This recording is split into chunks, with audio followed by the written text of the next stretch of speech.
constantly worrying if someone is mad at you. Do you catch yourself overthinking every text, wondering if okay really means someone's upset? That's not just worry. It's your brain stuck in threat mode. If you grew up where anger meant danger, your amygdala, your brain's alarm system, got trained to treat even neutral signals like warning signs, because missing those cues once meant real risk. You're not too sensitive. Your brain is just running an outdated safety program that doesn't match your life now. Number 2, seeking approval and avoiding conflict. Whatever makes you happy becomes your automatic response to disagreement. If you grew up in an unstable environment, your stress system learned that conflict could trigger rejection or punishment.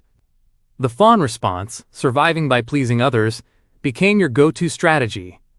Even now, when tension rises, your body reacts like it's bracing for impact. Your heart races, your stomach knots, pushing you to smooth things over instantly. It's not weakness, it's survival wiring that once kept you safe. Number 3, jumping to worst-case scenarios. A delayed text turns into a car accident in your mind. A minor headache spirals into something deadly. Trauma reshapes the brain's risk system, making worry circuits overactive while quieting the parts that calm and reassure. If your past involved unpredictability or danger, preparing for catastrophe once felt protective. That better safe than sorry wiring still interprets uncertainty as threat.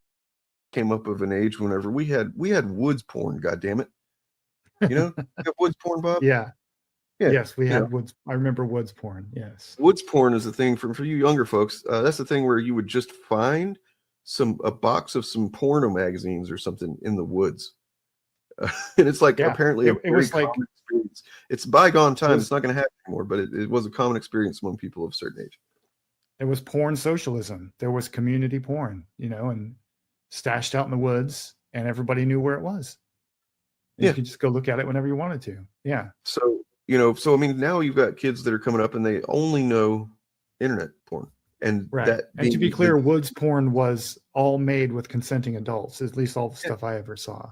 Right. Me too. Yeah. It was all like, you know, Hustler, you know, Playboy, a few Playboys, but usually the stuff you find in the woods is not going to be the classier fare like Playboy. It's going to be the stuff that's, you know, Hustler and Penthouse and stuff like that, or Jugs or whatever.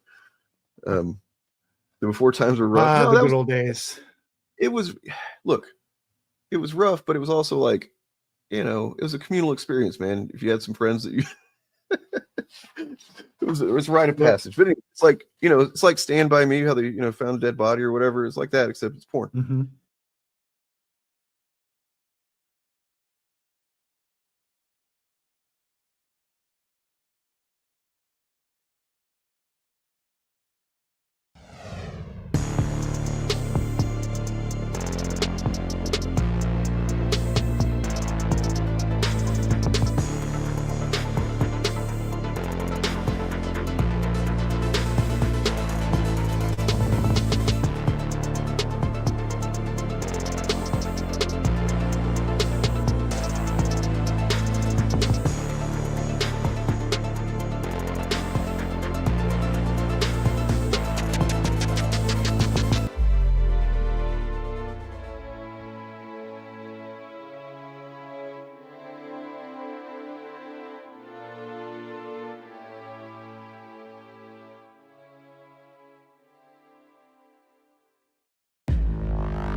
The other one, No Organized Chaos. Actual fandom.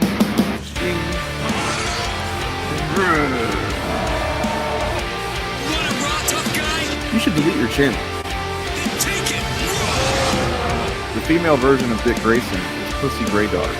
He's not alive, but he's right. But really, if you want to do, you know, any kind of like karmic justice back in the fucking world for the damage that you're causing with this kind of shit, you should just delete your fucking channel.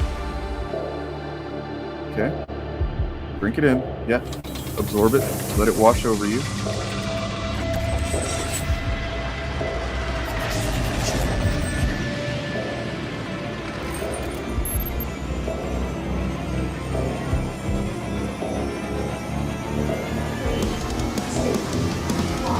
here's the thing. It's the ever-loving blue-eyed thing. It's clobbering time.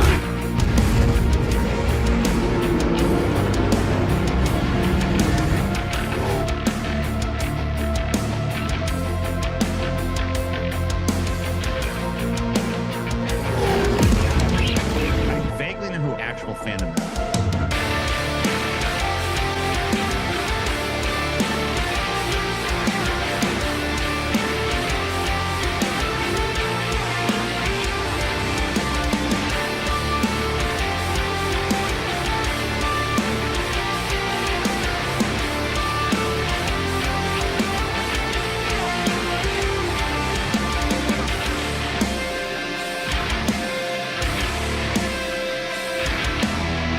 Hey, motherfuckers.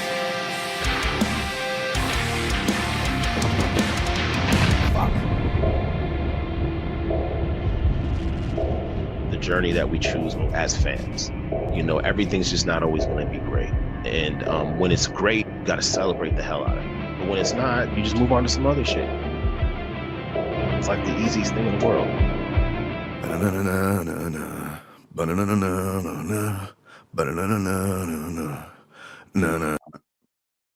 I apologize for taking so long. I was busy with my woods porn, guys. I had to, you got to stash it back once you've used it. It's like a library, you got to put it back.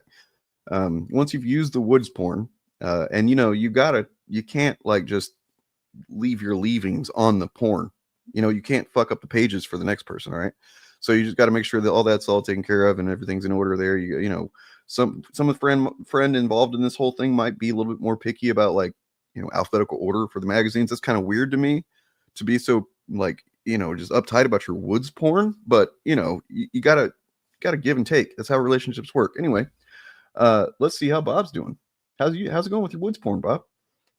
Pretty good. I'm glad to see you modeling good citizenship, and it's important for kids these days to know how the elders do things. Although, to be clear, I am not speaking to any children about the topic of pornography. That is not something I'm doing and never would do. So, I mean, if you happen to be a child that's hearing this, then you shouldn't be here, and you can just go the fuck away. Anyway, but yeah, you know what? Have you ever heard of this band called Rage Against the Machine? It rings a bell. Have you ever heard of this actor called Nick Cage? It rings a bell. Have you ever heard of this cover band called Nick Cage Against the Machine? No, I have not. I just found it the other day. I was fucking blown away at this shit. I mean, I don't know if it's the right way to start the show. Maybe it is.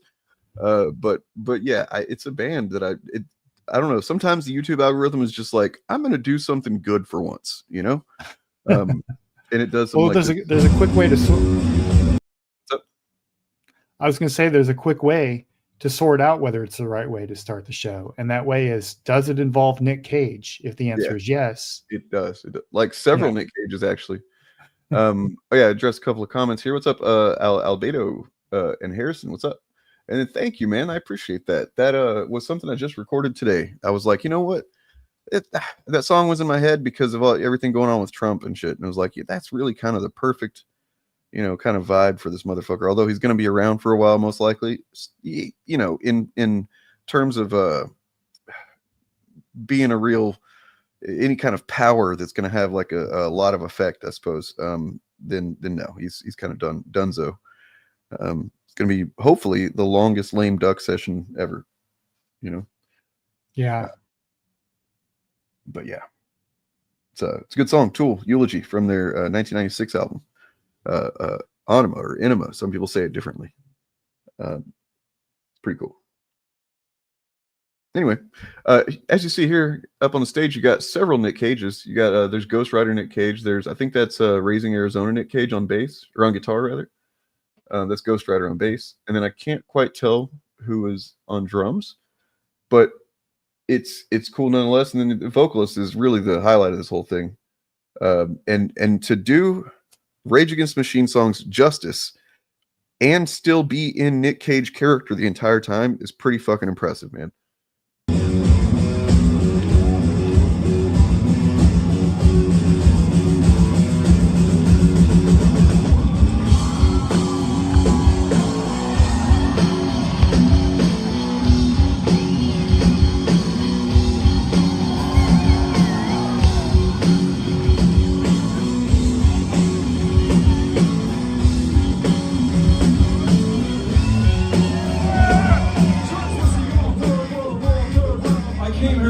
you how it's going to begin. I'm gonna hang up this phone, and I'm gonna show. And then doing a third layer of playing Keanu at the end of The Matrix to introduce this song, which is pretty Right, awesome. because this song was at the end of The Matrix. So Right. All these people what you don't want them to see. I'm gonna show them a world without you. A world without rules and controls, without borders or boundaries. A world where anything is possible. Where we go from there is a choice I leave to you.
The best part comes later on whenever because it's only like maybe 11-minute video, but like the second full song that it shows is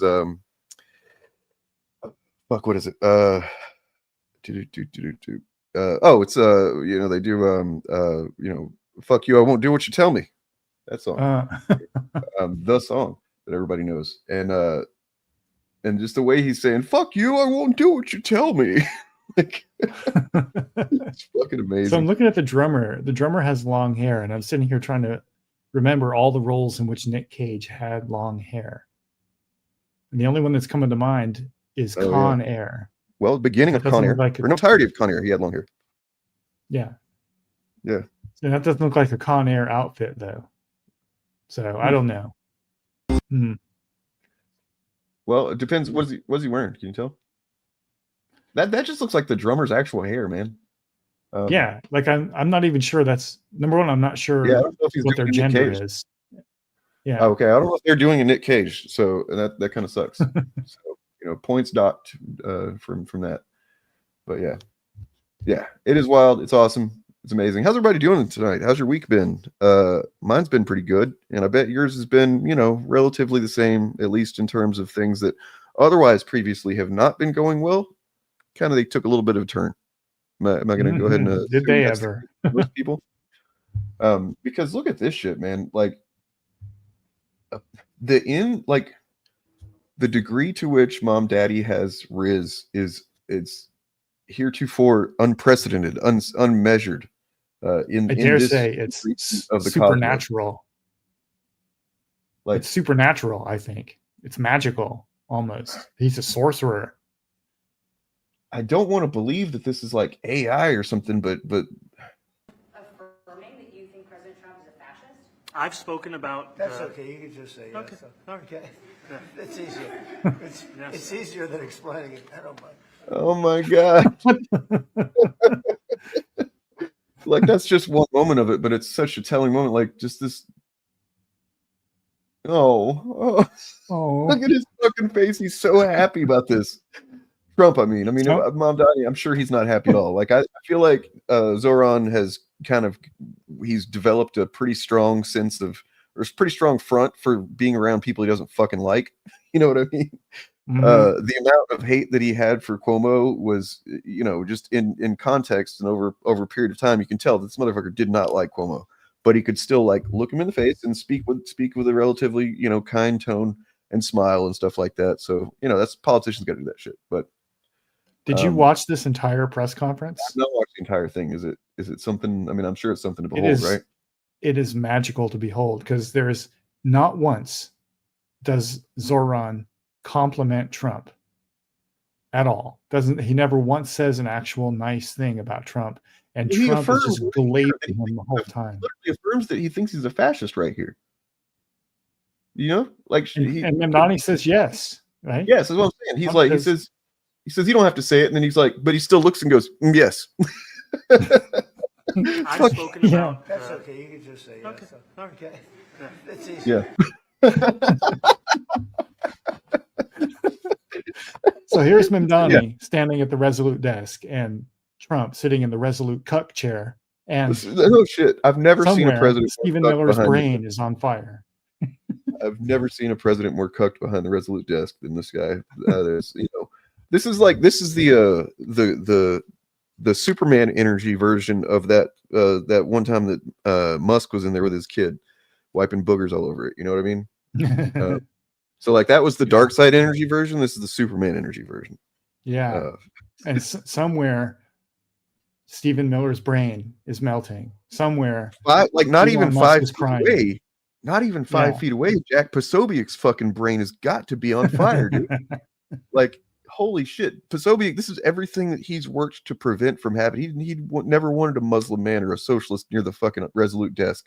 Not, you know, unless it was like Trump ordering his execution or something like that, you know? This is fucking wild. And look, you know, we're not naive. We understand why this is happening. Trump will essentially, you know, do whatever. For one thing, anyway, he will. I'm not sure that's what's going on here. I don't know if he is playing to this. I think he might just be kind of desperate to feel good about himself right now, because he's not been doing so hot lately. In case you haven't noticed, I think it could be partially that, but it's also what I think it is that Trump respects people that he considers to be winners. He speaks he speaks with a lot of respect about Bernie Sanders, quite a lot, despite their political differences. So I think what happened here is genuinely, up until the moment he met Mamdani, Trump had no idea who this guy was. He just had advisors telling him, "Oh, there's a communist running for the mayoralty of New York," and then he meets the guy, and you know, Zohran has dumped all of his points into Riz, like. Every other stat is a dump stat for him. And Trump, he probably like showed some spine to Trump in private. And Trump was like, okay, you are the new Bubba. My God. I'm just looking at pictures right now on Google. If you just Google Trump Mamdani and just look at some of these pictures from today, it's fucking bizarre, but awesome. Virtually every single one, Trump looks like he's just fucking delighted. Just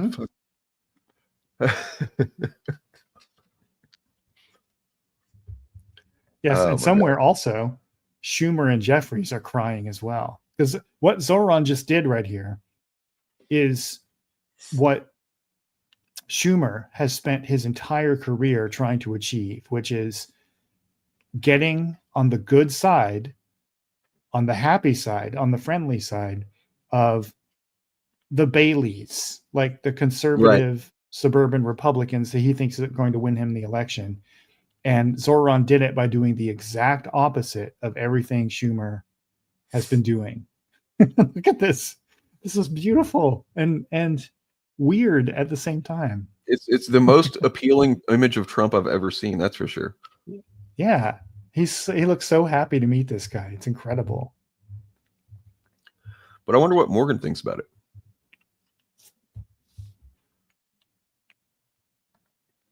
Morgan? Uh-oh. Loading. Buffering. Morgan is buffering. We'll come back to check on Morgan. Enhance. How about now? Oh. Hey, there you There are. we go. You buffered. Yep. I had to finish my summoning. You know how it be. Are you the one that called forth the magics to make this moment happen, or what? Like, or was this just all just mom daddy Riz? It's mom daddy Riz. That's not magic. That's just charisma. That's what I'm talking about. Yep. So I think Mamdani may have recruited us a socialist president right there. we may be getting like the Green New Deal tomorrow at this point. You know, it's incredible. Well, unfortunately that the reason why this went the way it did is that Trump is easily glazed, and so the next person who says nice things about him will also get him to do whatever they say. So, you may return to the shadow realm now, Morgan. I don't need you. I mean, sadly, Morgan's here with sobering facts. It's true. It is. We don't need that kind of negativity around here. What kind of negativity? Take the W. Oh, it's a massive W. It's a massive W. But just because it's a big one of the W column, it does not mean it is the war is over, right? Like, no, did this happen? Holy shit! Yeah. Yes, that happens in the press conference too. It does, yeah. The entire thing is every time somebody asks Mamdani a gotcha question, Trump is basically like, "Hey, fuck you. This guy's awesome." Right. I've seldom seen him go to bat that hard. Just in a little bit of the clips I've seen, like he's really on the defensive for him. It's crazy. Yeah. Well, I have a hypothesis on that, and that might be to Bob's Morgan. Don't be negative. Trump sees himself as the victim of a vast media conspiracy. Never mind the fact that the media sane washes him every chance they get. Right, that's his narcissist narrative. That's his internal narrative as a narcissist. Right. Yeah. And so when he reads the paper, because he says he reads the paper, and I believe him, and he watches Fox News all the time. That's been pretty well recovered. All they do is blast Mamdani. And so he meets the guy, and like that's a bond they share, right? It's a thing between them they have both experienced in some ways. That could have been what I'm convinced that Zohran went, because they had their closed door meeting for about half an hour, from what I understand. Yeah. Before this, and I'm convinced that Zohran went in there with probably something like that, some kind of appeal to like why they're have more in common than he realizes, kind of thing, and and then probably complimented him in some ways that he's gonna have to live with for the rest of his life, and maybe he won't sleep so well now and then. But whatever you got to do in that case. Maybe somebody slips him Mamdani the pictures of Trump blowing Bubba, and he was able to go in there and be like, "Hey, bud, you're going to be like real friendly to me, or be a real shame. Nice presidency you got here. It'd be a real shame if something happened to it." Well, I also think that someone remind you real quick what he said directly to Trump the night that he won the election. Real quick, so I'm going to play this clip. My friends, we have toppled a political dynasty.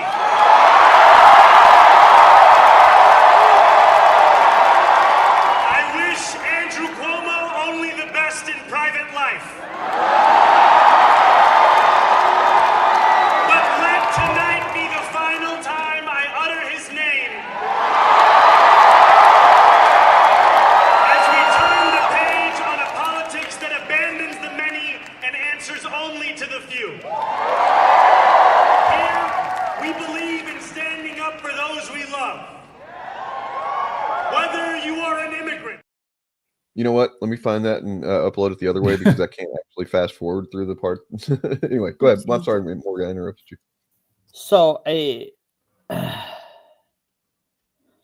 want to say this. It was Kyle Klinsky that said this, but Mamdani has also talked about how he has, like, one of the things he did was interview New Yorkers who voted for Trump to figure out why they voted for Trump.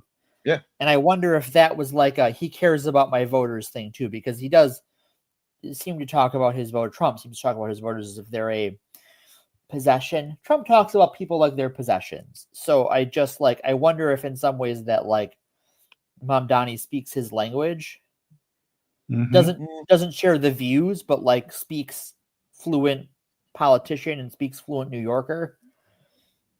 I mean, it's clear to me that Mamdani has gotten a pretty good grasp on the way to speak politics, even, you know, and not in the way that we're used to, where you're just kind of blowing smoke up asses, but like, right, you know, yeah, just he's He stays on message. Like right. this entire press conference, he never drifted off. He never complimented Trump.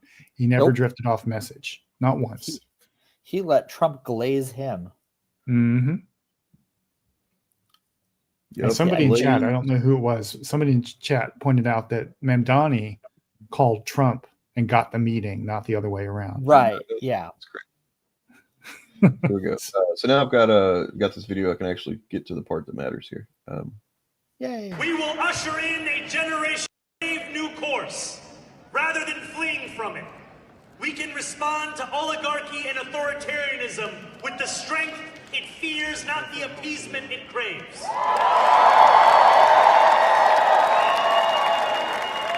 After all, if anyone can show a nation betrayed by Donald Trump how to defeat him, it is the city that gave rise to him.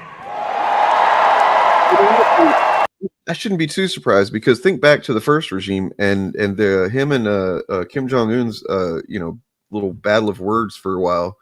Where they're like, it was Rocket Man and little Kim or whatever the fuck names and stuff, and then suddenly he goes over there and they're just fucking like they're in love. Besties, yeah. Well, for a while anyway. Talks about him since then. He's like he's in love with the motherfucker. Right. Yeah. So I guess it's just we need a better president, I think, you know, to be honest with you. That's a lot of that. I'm grateful for this day and for this what this is going to do, which is going to some degree, who knows how much, you know, normalize Mamdani, I guess you could say, or make some people accept that this is what's going on. And then, also, on Trump's side, how much of this is a PR stunt because all of the Epstein stuff? That was the first thing I thought, was that this is like definitely partially damage control on his part. He can't be seen as, after everything, now the day, like you know, the day after probably one of the worst couple of days in his presidency, maybe his life so far. He is then he just like started shit with the very popular newly elected mayor. I don't know, but I think it is that. But I also think Trump is not good enough of an actor to fake the emotional reaction he was having. No, I don't either. I've never seen him that happy around anyone in public. It's uncanny. No, I've seen with one person, Putin. Yeah, well, there you go. Another guy who sticks up to him and cucks him. Yeah. Yeah, he really likes to be cucked, you know. And what's really sad, I feel bad for Trump a little bit, because, you know, Zohran's not going to let him blow him. He's not going to let him. He's married. His wife's really hot, actually, and probably incredibly intelligent as well. I just don't know that much about her, but she's really hot. And I don't think he's going to let Trump blow him. So, you know, but he doesn't have to. It's just all that matters is that Trump wants to, and that makes him pliable. It's true. Yeah. Crazy times. But it is true. Trump had a very bad week, and I personally don't think it's going to get any better for him. No. Well, I have not seen. Was not aware of the information that you said earlier about the kind of the safeguards written into that law. Because 1 second, I wasn't aware of it, but because my thought was basically that they're going to do, you know, the language is such that I saw the language that's written into it is like, you know, anything that is part of an investigation or anything that can be seen and here's what I was thinking, because if it can be seen to be like against national security or whatever, right? Can't they not even that big of a stretch of logic really say that anything that would damage Trump's reputation as the president could be you know, nope, they can't. The law specifically says they cannot redact things for reputational damage, embarrassment, or political liability. But the more salient point is that the entire Republican Party in Congress broke with Trump over this. Yeah, it's crazy. I wasn't expecting because any of that. Yeah, and he gave permission, right? But I don't think they were expecting how many Republicans would go against this. And or would go against him on this. And I think it's an indication of how many of them want to. And they finally found an issue where it was okay to do so. Now, they're still Republicans. Right. They still have a terrible agenda, but it's a sign of incredible weakness for the regime that not only did this happen, but that the real kicker is that when it went to the Senate, and the Senate didn't even hold a vote on it, they got Chuck Schumer, of all people, got unanimous consent that the bill would be passed the instant it arrived. So Mike Johnson was he voted for it, apparently expecting the Senate to add amendments and send it back to the House, amendments that would weaken the provisions in here that really kind of hold the sword of Damocles over lower members of the administration for any kind of fuckery. And there's going to be a lot of pissed off Republicans at this point too, because think about the position Trump has put these people in, especially Mike Johnson, where, for the longest time they were just resolute and nope, there's not even anything to release. What are you talking about? Get over this Epstein shit. And then now this, and it's like. So I think what we're going to see. So to back up a little bit in time. Sure. When Republicans talk about how Biden wasn't releasing it. Well, that's because the court case was ongoing, because you still had all of the stuff with Maxwell playing out in court during the Biden administration. And so it is DOJ policy to not release facts during an ongoing investigation, which is one of the reasons that Kash Patel has kind of shot the trial of the Kirk shooter in the foot, because he did all of that all over social media. Because it taints the process, right? It taints the jury, it taints the court. You can't do it. Trump last week called for Pam Bondi and the DOJ to look into the Democrats in the Epstein files. And so I think what she's going to try to do, and this is going to have to get sorted out in the courts between this law and DOJ precedent, she's going to say, well, we're investigating this stuff in here, we can't release it, boo-boo. And then hope that John Roberts is going to continue to just suck off to Trump.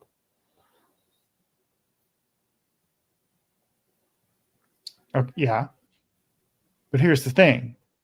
The wording of the bill is such that it's basically a reminder to everyone in the Trump administration that presidential immunity does not extend to them. Right. And this law requires them to create a paper trail that will be that is public and record, searchable and downloadable, meaning that they're going to be held accountable one day. Maybe not in the next 4 years, but a lot of them are not old people, and they've got decades of life ahead of them. And if the Democrats take over Congress the next year, which looks increasingly likely, all of them can be impeached and prosecuted while they are still working for the Trump administration. Sure.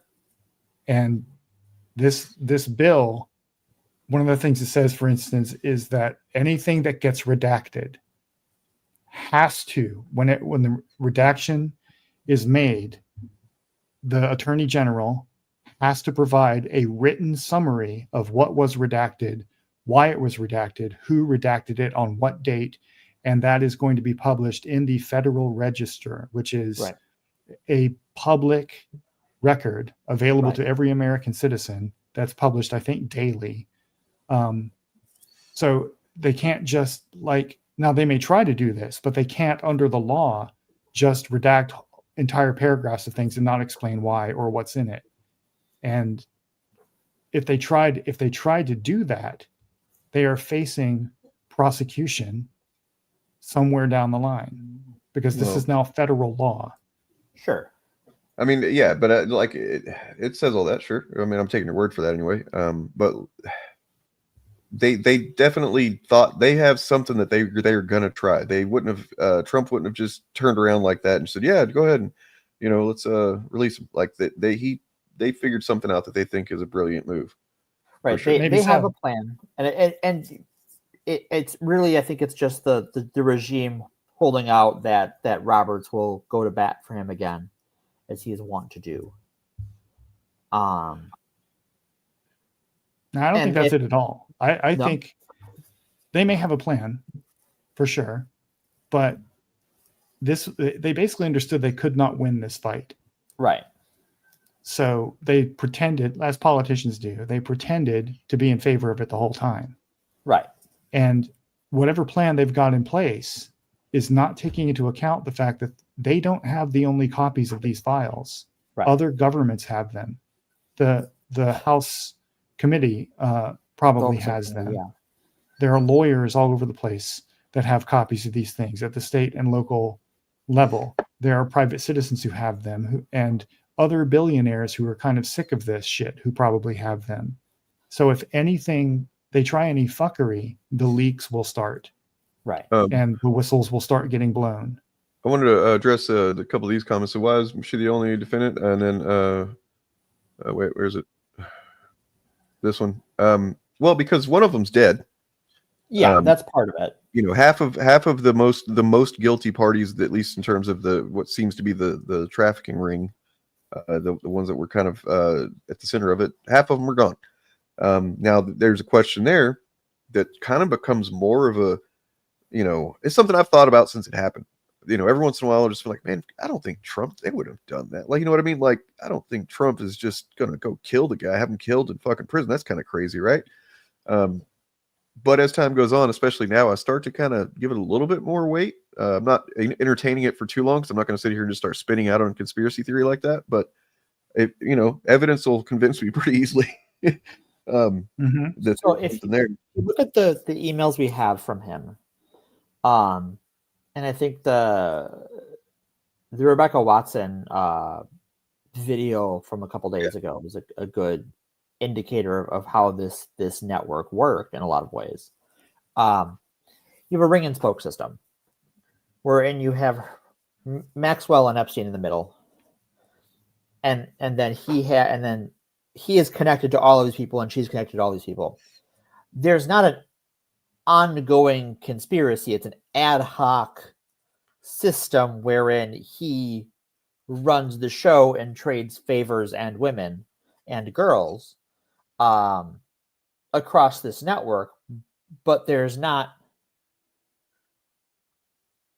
a huge number of people involved in the operation. And so when it comes to like, where is everyone else?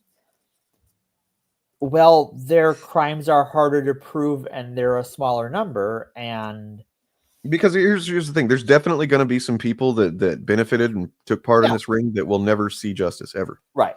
And that's, sucks. But, the fact is there are people that need to face accountability for sure, especially, the ones most involved. And I think there was one guy that I think he was mentioned just like thousands and thousands of times, way more than anybody else. Trump. In fact, I have this that I just saw today, and I apologize for this being I hate this kind of content, like at least presenting it to people, but I didn't want to look for the original source. Sorry, I'm lazy. But we're watching a video of a guy watching a video, so that's where we're at. Women talk about the Epstein files that she reviewed herself. I'm gonna be honest with you guys, I actually went through the files this weekend in depth. Donald Trump is not only named over and over in them, it is discussed this trial in which he was accused of raping a 13-year-old at Epstein's house. There is extensive discussions about a subpoena of Donald Trump in one of Jeffrey Epstein's cases in which he was accused for rape and sexual abuse. He was subpoenaed and gave a deposition in that case.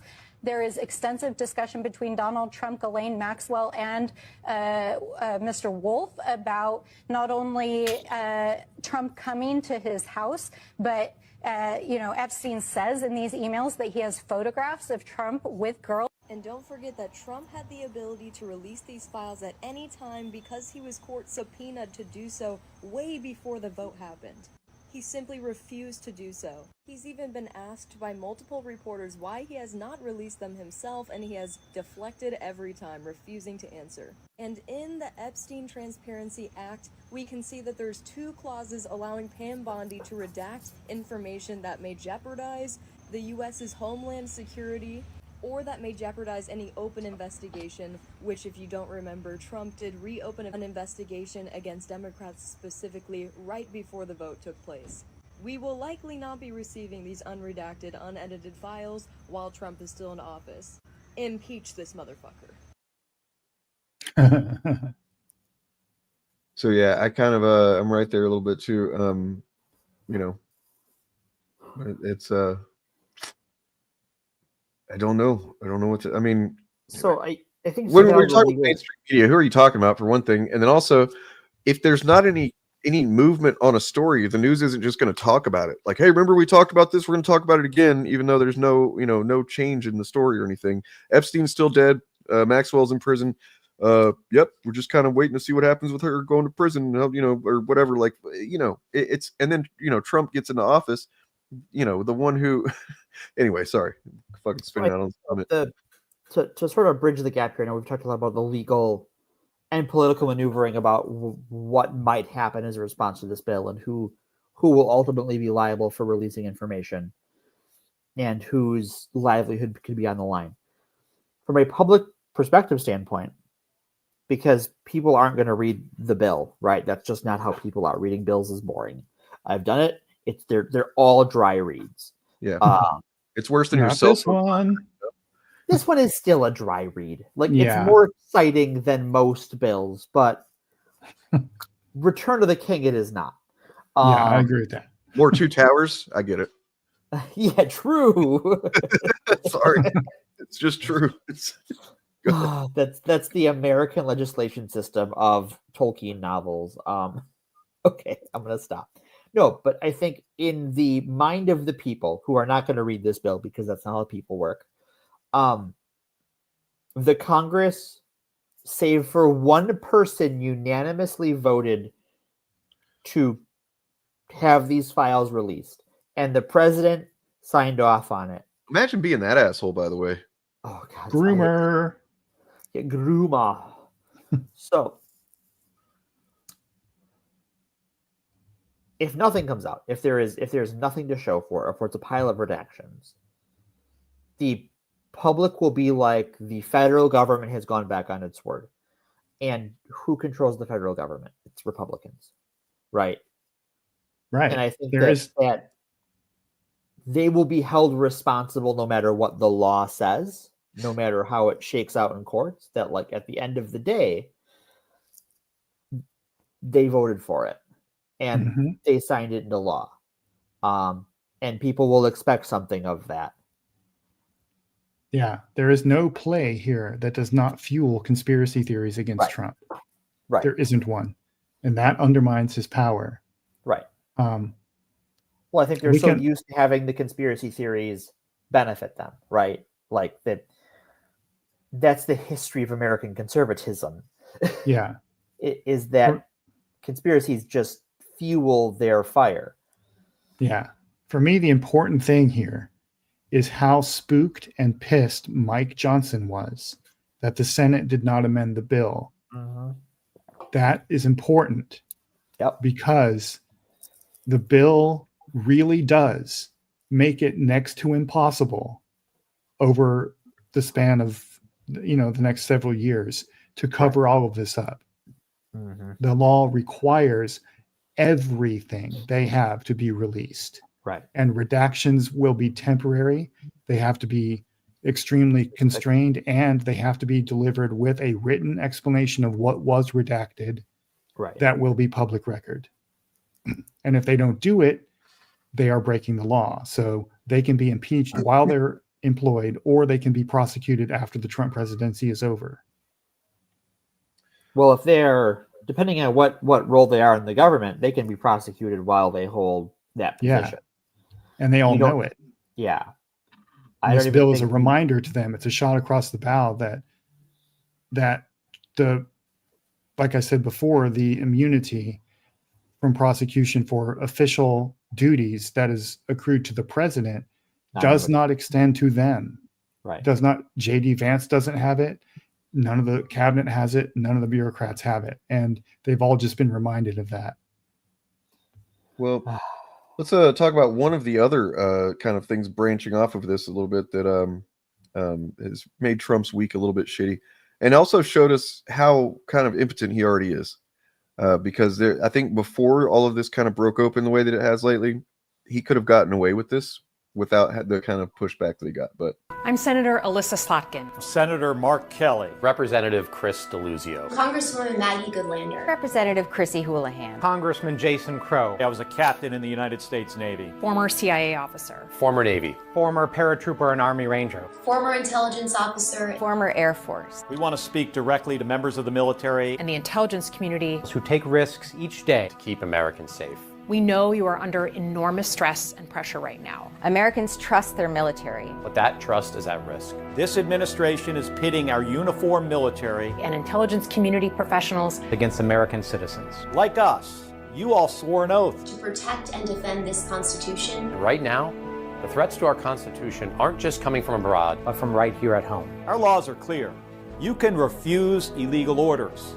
You can refuse illegal orders. You must refuse illegal orders. No one has to carry out orders that violate the law or our Constitution. We know this is hard and that it's a difficult time to be a public servant. But whether you're serving in the CIA, the Army, or Navy, the Air Force, your vigilance is critical. And know that we have your back. Because now, more than ever, the American people need you. We need you to stand up for our laws, our Constitution, and who we are as Americans. Don't give up. Don't give up. Don't give up. Don't give up the ship.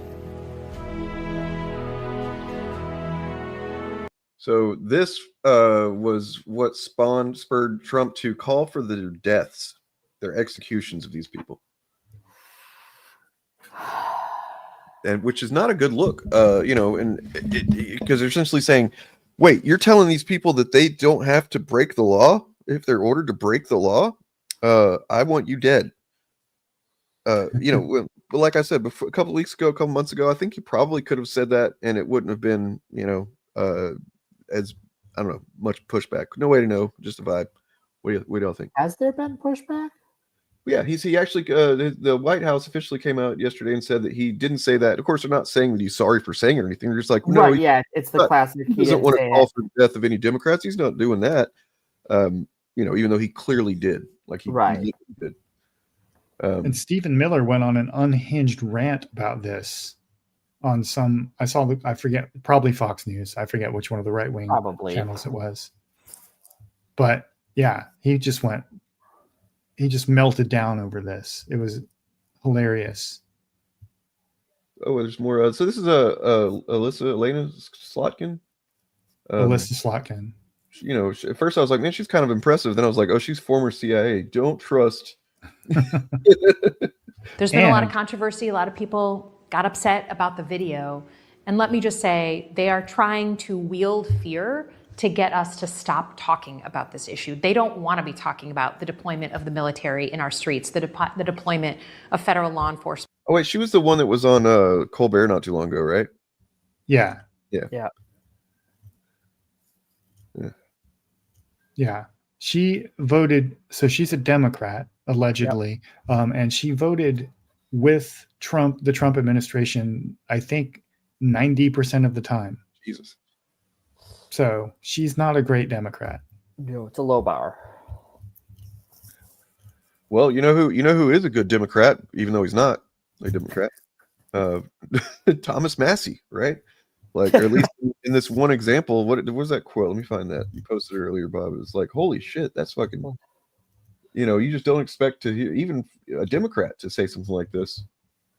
I see his name is up on screen now on this video. Hakeem Jeffries, not a great Democrat today. No, I mean, more than not any day. But so let me pull this quote up on screen. This Thomas Massey thing. I'll just read it because I don't want to have to download it from here. So he says, I am sorry if one of your billionaire donors is going to get embarrassed because he went to Rape Island. That is what they have coming. So how will we know this bill has been successful? We will know when there are rich men in handcuffs being perp walked to the jail. Until then, this is still a cover-up. Like based. Yeah. That's So I wonder, like, I think other than Epstein, who is dead, and Maxwell, who is technically still in prison, for the loosest definition of that word. I think I guess Prince Andrew just lost his welfare check as well. But before that, the only person I know of who's been in the Epstein files who's really had any punishment directly from it, or any fallout from it rather, is Bill Gates, whose wife left him over it. Mm-hmm. Well, there is one guy that's become clear that he is very much involved in there, and he was seemingly trying to ingratiate Epstein with the public at some point. And that's Sloppy Steve Bannon. Sloppy Steve. Mm-hmm. Also, Larry Summers is in there a lot too, the alleged Democrat who served as an economic advisor for multiple presidents, and he's in there basically like time out of the public. He's like, yeah, okay, I'm backing out. Yeah, but what he was doing is really funny. He was basically begging Jeffrey Epstein for advice on how to seduce a coworker of his. Yep. Like his tone is like, "I'm such a loser. Help me, sensei. Yep. Notice me, senpai. Teach me your ways." Woof. It's like somebody should have told him, are you trying to get with an adult? Because Epstein's not the guy for that. Not the guy for that. No, that is not his skill set. Apparently, and those are the kind of people, right? Those are the kind of people who stand to be exposed here, and why this is a fight worth pursuing, because those people control. Well, I don't know control, but they have a huge amount of influence in both political parties, and they have hobbled progressive change for decades. Yep. And if their dirty laundry is dragged out, which I will remind everyone again, is a real, if unlikely, but still a real possibility because of this bill. Well, and I imagine that's worth doing. If there is a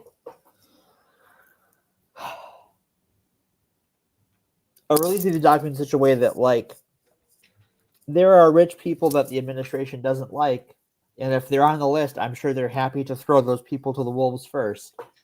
Yeah. And if there's someone like a Summers who is allegedly a Democrat but also a huge piece of shit, I don't think anyone's gonna mind that those people go down, right? Like, nope.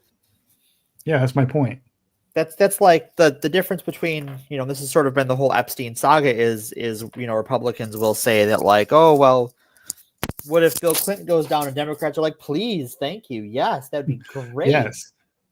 The Democrats who are in here, the Democrats who are in here will be the ones we want to get rid of in the first place, because they're all part of this network of money that controls everything. Like, just that they're on there means we want them gone. Like, if we didn't know they were on there, we do now. We want them gone now. Yeah, burn their life down. Yeah. Yeah. So I mean,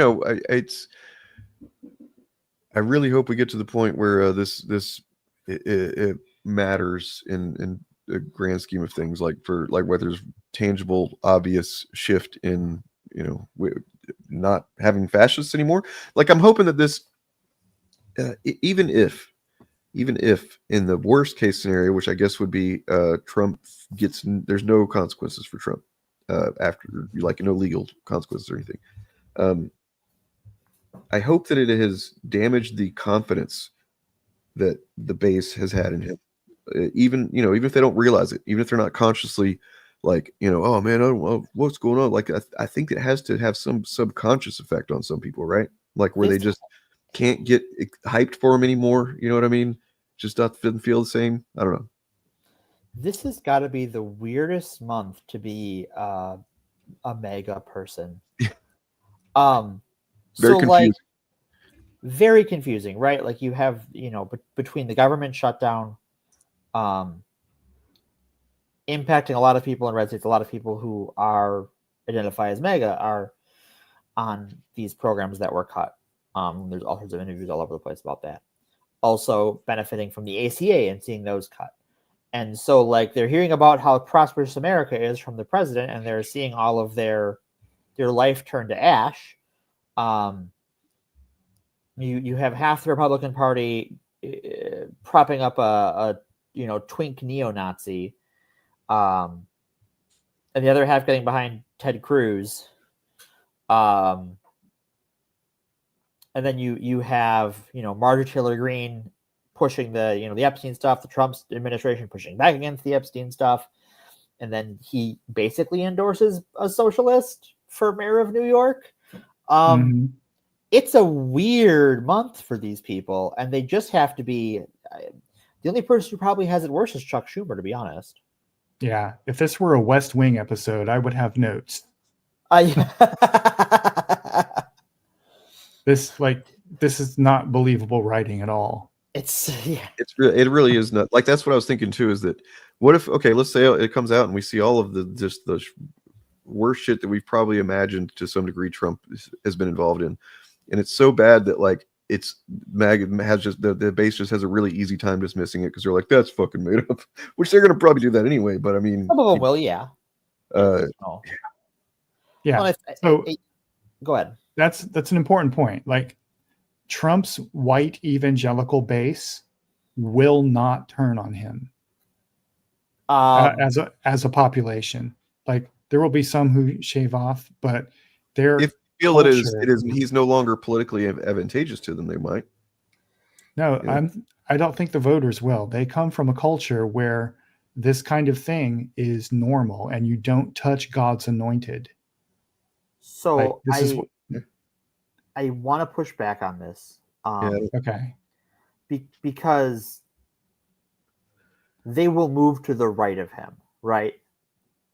Like, I think this is why there is an attempt to find a new right-wing figurehead by all these, online right-wing media bases like Tucker Carlson and Candace Owens, right? It is that they need a new bigotry. They need a hot new bigot. And I think that the evangelical base will follow another bigot after Trump is gone. I agree. I think that's all set up for what comes next, because biology is not on his side. They know his days are numbered. But while he's alive, I don't think they will turn on him for any reason, personally. I think a sizable minority has and will at this point. We shall see. We shall see. Yeah. But I think that, like, the anti-Zionist segment of the evangelical population, they want to do some anti-Semitism, and Trump is on record giving lots of money to Israel and pushing for Middle East peace, which is, two things they don't like. Well, I'm not sure that those people, I'm sure that the Venn diagram overlaps there, but I'm not sure the ones in the middle primarily identify as evangelical Christians. I think they identify as like white nationalists. They're like open white nationalists, more or less. I think. Well, but I mean, I don't think that. I think that's kind of a mistake. America Firsters or something like that. Right. But I mean, yeah, I definitely don't think that all white nationalists think of themselves as white nationalists. The same way that a lot of fascists don't think of themselves as fascists. But I just follow a lot of, like, through like a ghost account I have, I follow a lot of like the white evangelical thought leaders and pastors. Sure. And right now, this could change, obviously, but right now, they are either not talking about this at all, or they're doing what Megyn Kelly did. So embarrass yourself in front of God and everyone. Yeah, because it's not surprising, because this is a culture that, like, the Southern Baptist Convention covered up sexual abuse for years. Some of the church. Like, one of the most respected pastors in this culture, John MacArthur, protected 2 men working for his church who molested their own children. And this is a culture where the pastor, the patriarch of the congregation, is God's anointed. Right. And you don't touch God's anointed. Right. And those people have been calling Trump God's anointed. Right. And so they're already coming from a culture where they are used to just ignoring the crimes of the man in power, because God chooses imperfect vessels to carry out his will, et cetera, et cetera. And people who think that way, I think, are unlikely to turn on Trump for basically behaving like an evangelical pastor that they are already used to seeing. It would have to be something that violates their meta tenets, not the ones that are in the book, because obviously the book doesn't matter, but another one of those like long-term goal things. It would have to be gay shit. Yeah.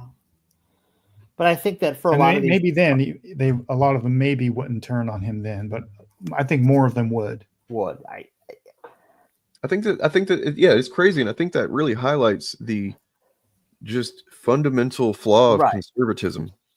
If it's true that he blew Bill, that's a bigger quote unquote sin than him being a PDF file. I did a kind of a rant prior to the election that I showed a few times before streams and stuff, because I was trying to get people to think about it. What I was kind of obsessing over at the time is like conservatism at its very foundation is anti-human. It's anti-social. It's anti anything that is good and positive for generally everyone. Just because it's anti-intellectual, it's incurious. It's in fact it aims to make people less curious and less aware of things. It's like on every level, it's just bad.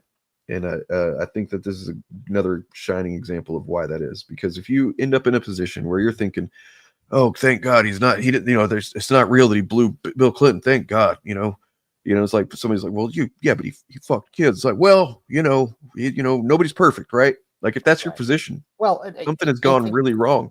Well, I think when it comes to the conservative religious movements, and this is not even unique to Christianity necessarily, though that is the problem we deal with here in America, is abusing children that way is normal.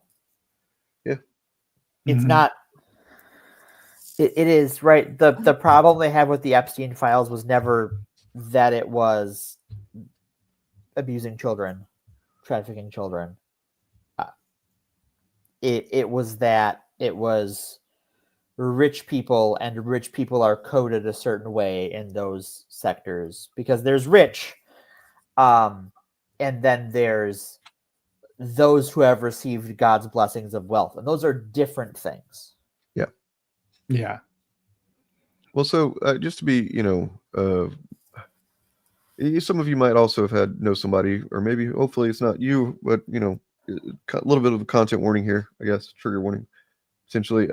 I've known several people that were sexually abused as children, okay, including by like step parent kind of thing. And let's say out of the 3 or 4 that I'm thinking of right now that I've talked to my whole life, one of them was my mother. She's been dead a long time, so it's like she's not going to get mad at me for talking about this. But her as well as several others, the same situation played out where as a kid someone sexually abused them. In 2 of the cases it was the stepfather, and then whenever they tell their mother about it, they either, like in my mom's case, her mom slapped her and told her never to say that again. Yeah. And then other examples, it's like, well, just they ignore it, they pretend like it didn't. And it's it's not a coincidence, I don't think, that then random anecdotes that this has happened so much that I'm aware of to someone. You know what I mean? And I think that just shows the culture of how that happens and why it doesn't change, and hasn't changed for unless somebody actually gets fucking arrested for it. And that's problematic. It's the same thing as like Mormons. They have very insulated culture, right? And they have it so much so that if somebody is assaulted by someone within the church, you don't go to the police. It goes to them first, to like the heads of the church or whatever, and they handle that internally, which means they just kind of don't handle it usually. That's the shit we have to get past as a society. I mean, as long as we are literally fucking letting children be harmed and then covering up for the harm of those children, and then also going after like the smallest, least powerful populations in the country, like trans people or whatever, as long as that's the case, we're not on a fucking good road. And I think that's one of the reasons why I'm so focused on this as well. Is just I'm looking for signs that things are, maybe going to go back towards that Star Trek future. So I think that it's important to remember when we're talking about all this that like people on the right and people not on the right see different things when they look at the Epstein story. Sure. Yeah. And I think we can't. I think it's easy to see this as a unifying issue in a way that it is not. It is in that we all want it out, but what we want it to be is different things. I think that if you're on the mega right, you want the quote unquote rich elite punished. You don't know why, but you want them punished. Well, because they're on the other team.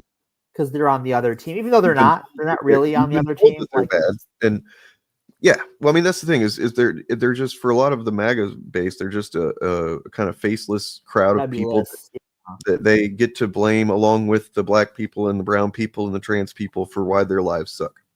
Right. And they're Jews. That's what they think they're Jews. Yeah, that's what it is. That's what it is, right? It's just, you can just say that. That's what they think. It's the Jews they think are behind it. Right. And I think the rest of us here, there's a pedophile ring of unpunished bajillionaires, and that should be dealt with.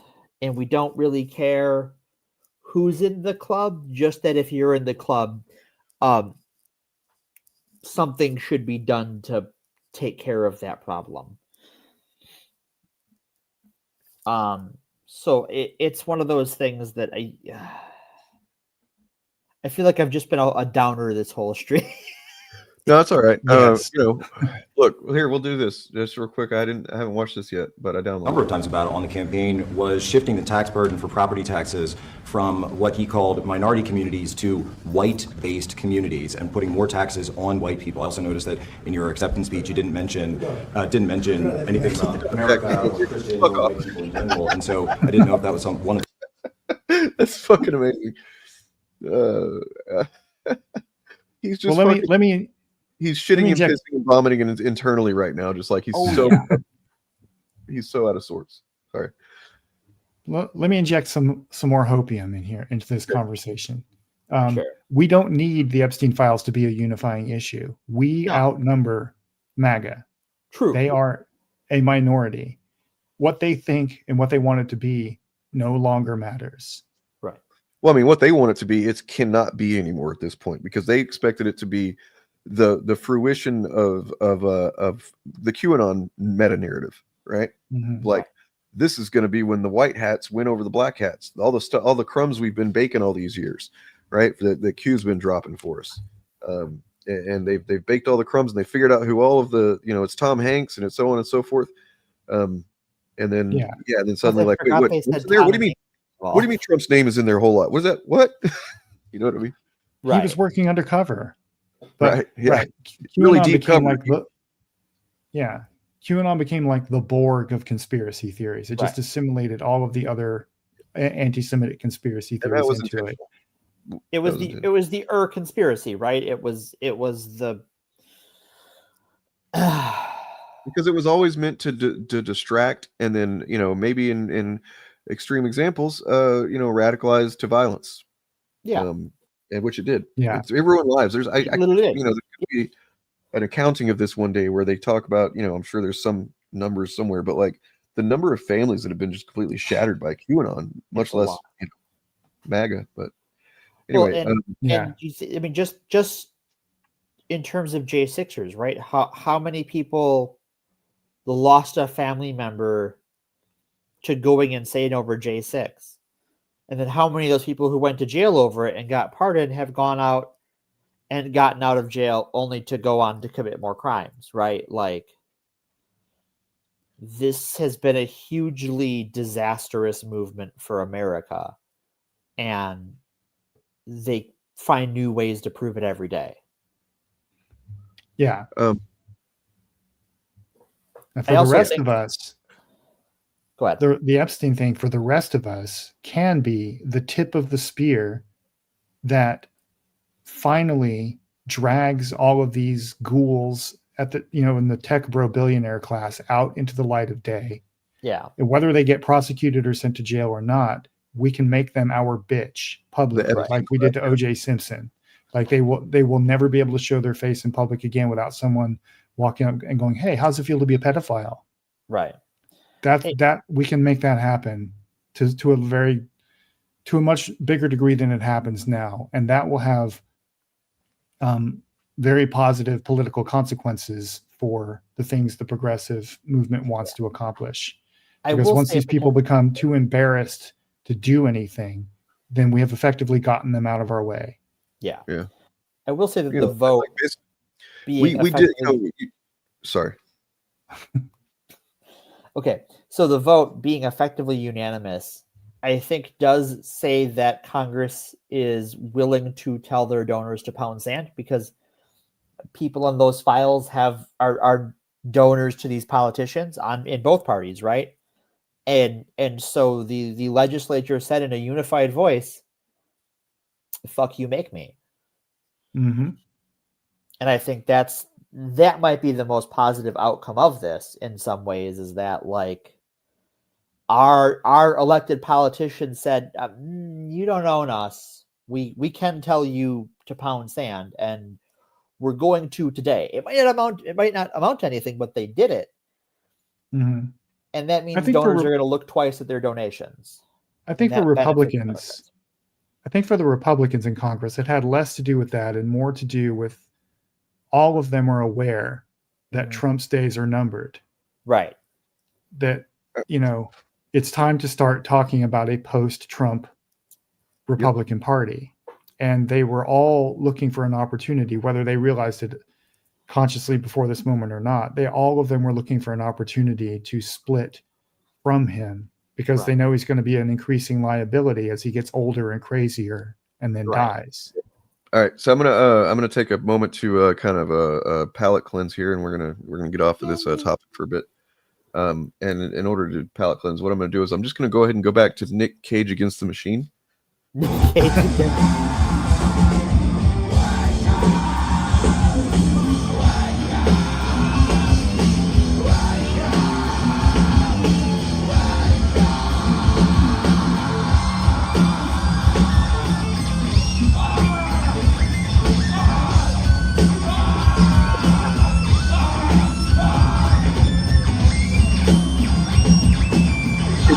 From Mandy, guys. You guys seen Mandy?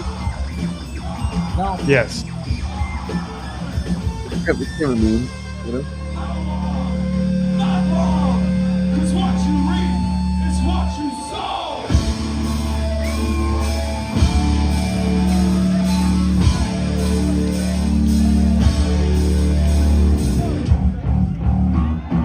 Thank you, ladies and gentlemen. We beat the Cage Against the Machine.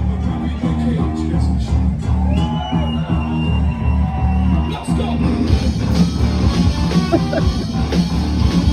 All right. Yeah. So, what is socialism?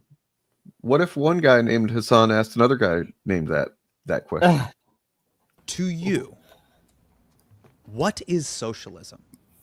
Socialism is redefining and reorienting the classist politics that we currently have away from the capital owning class, owning both the means of production and everything, redistributing it in a democratic fashion back to the largest class, the working class. How is socialism different than communism? Communism is supposed to be the end stage. It's like the final goal. It's like, when you think about it, how crazy is it that only now, unlike at least in, as far as I've seen in some, mass media format, is somebody just asking somebody those questions. You know what I mean? Like, it's a little weird. It's something that is talked about quite a bit, these days, especially, but like only now here for at least, I mean, this has been getting shared a lot from what I've seen. Somebody's just like, what is socialism and how is it different than communism? Explain it to me. Then you got the most popular lefty streamer here that's explaining it. But yeah, this what I wanted to show this because we talked earlier in Discord a bit about the socialism and barbarism thing, right? And is that just the way things are destined to go, kind of thing? Is there any other way it could go? I don't really see it. And that's what makes me, really anxious a lot these days, I guess, is realizing that that's a, pretty big inflection point for the species. You know what I mean? So what do you guys think? I think right now when it comes to the world as it is barbarism or worse barbarism. So we can continue to have barbarism or worse barbarism. Barbarism with bumpers on the side, like when you bowl with the little bumpers in there. Yeah, it's bumper bowling barbarism. That's a good way to put it. Should never underestimate the ability of things to get worse. Right. It can always get worse.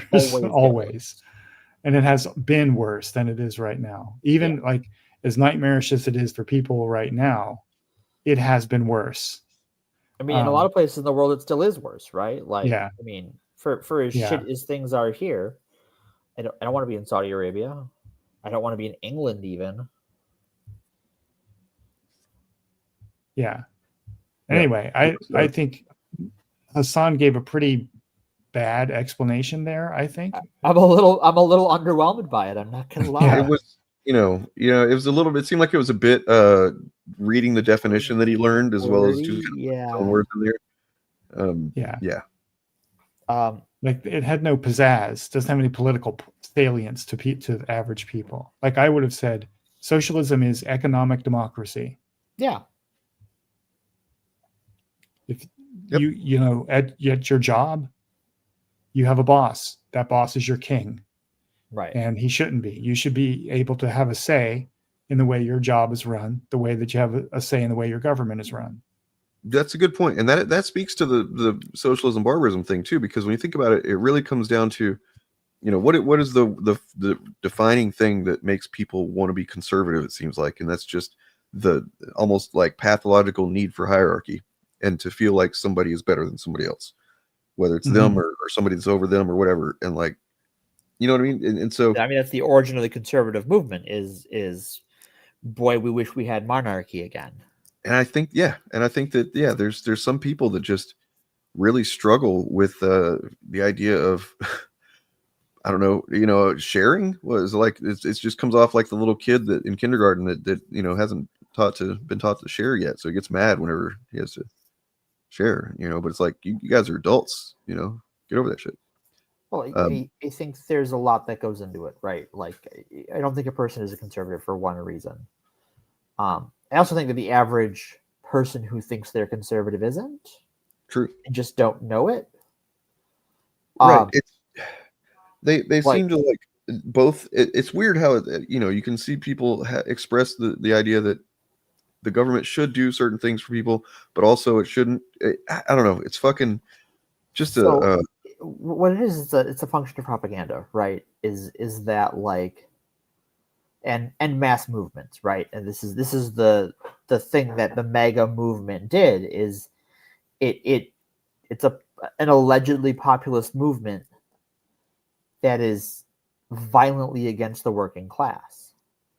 Right, because it basically, it seems to me that this kind of movement springs up or is propagated by Steve Bannon as a way to avoid where it looks like things are kind of naturally going to, you know what I mean? Which was in the 2015 onward there toward the end of Obama. I guess more like Occupy Wall Street was kind of the first beginnings of it, right? People becoming more aware of like how the system is fucking us all. After the economic crash and everything. I think even just the 09 crash, right? And I think this is why like you go back to that time and you ask people who was president in the 08 crash on the day it happened, who was the president? Well, it's 2008, so it was Obama. But it wasn't. It was George W. Bush, right? He didn't go into office. So we've seen the same thing with Joe Biden, and the COVID pandemic. Well, okay. Bush was president when it happened, but the response to it was Obama. True. Right? And that response sucked. It right? Did. I remember.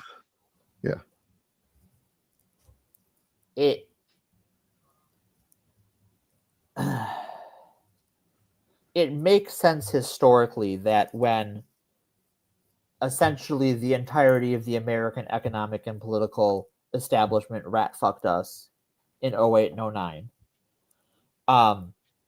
That someone they both hated was able to create a false populist movement around it.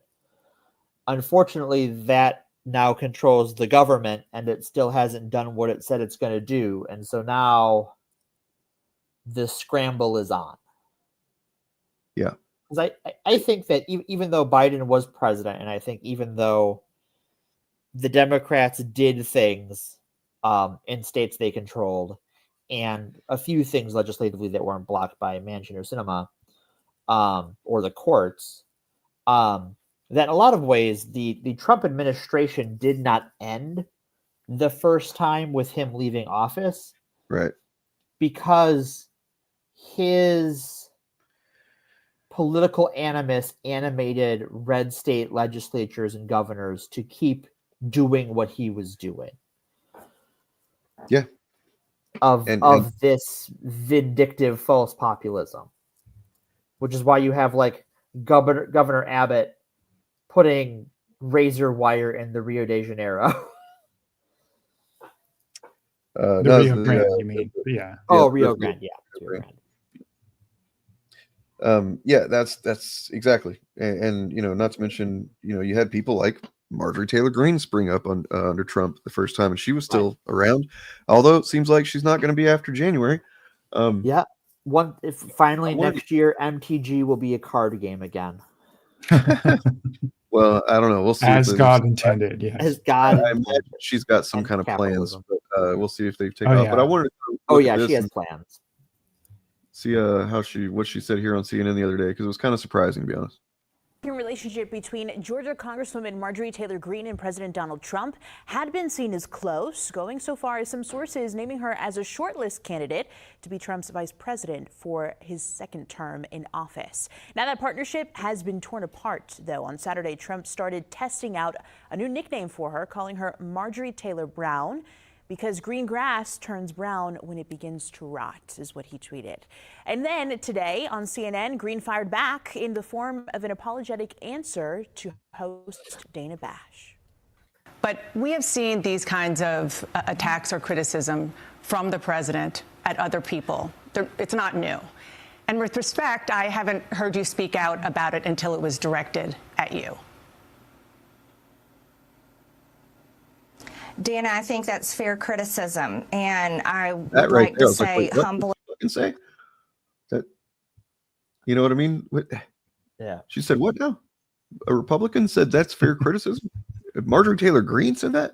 It's crazy. I'm sorry for taking part in the toxic politics. It's very bad for our country, and it's been something I've thought about a lot, especially since Charlie Kirk was assassinated.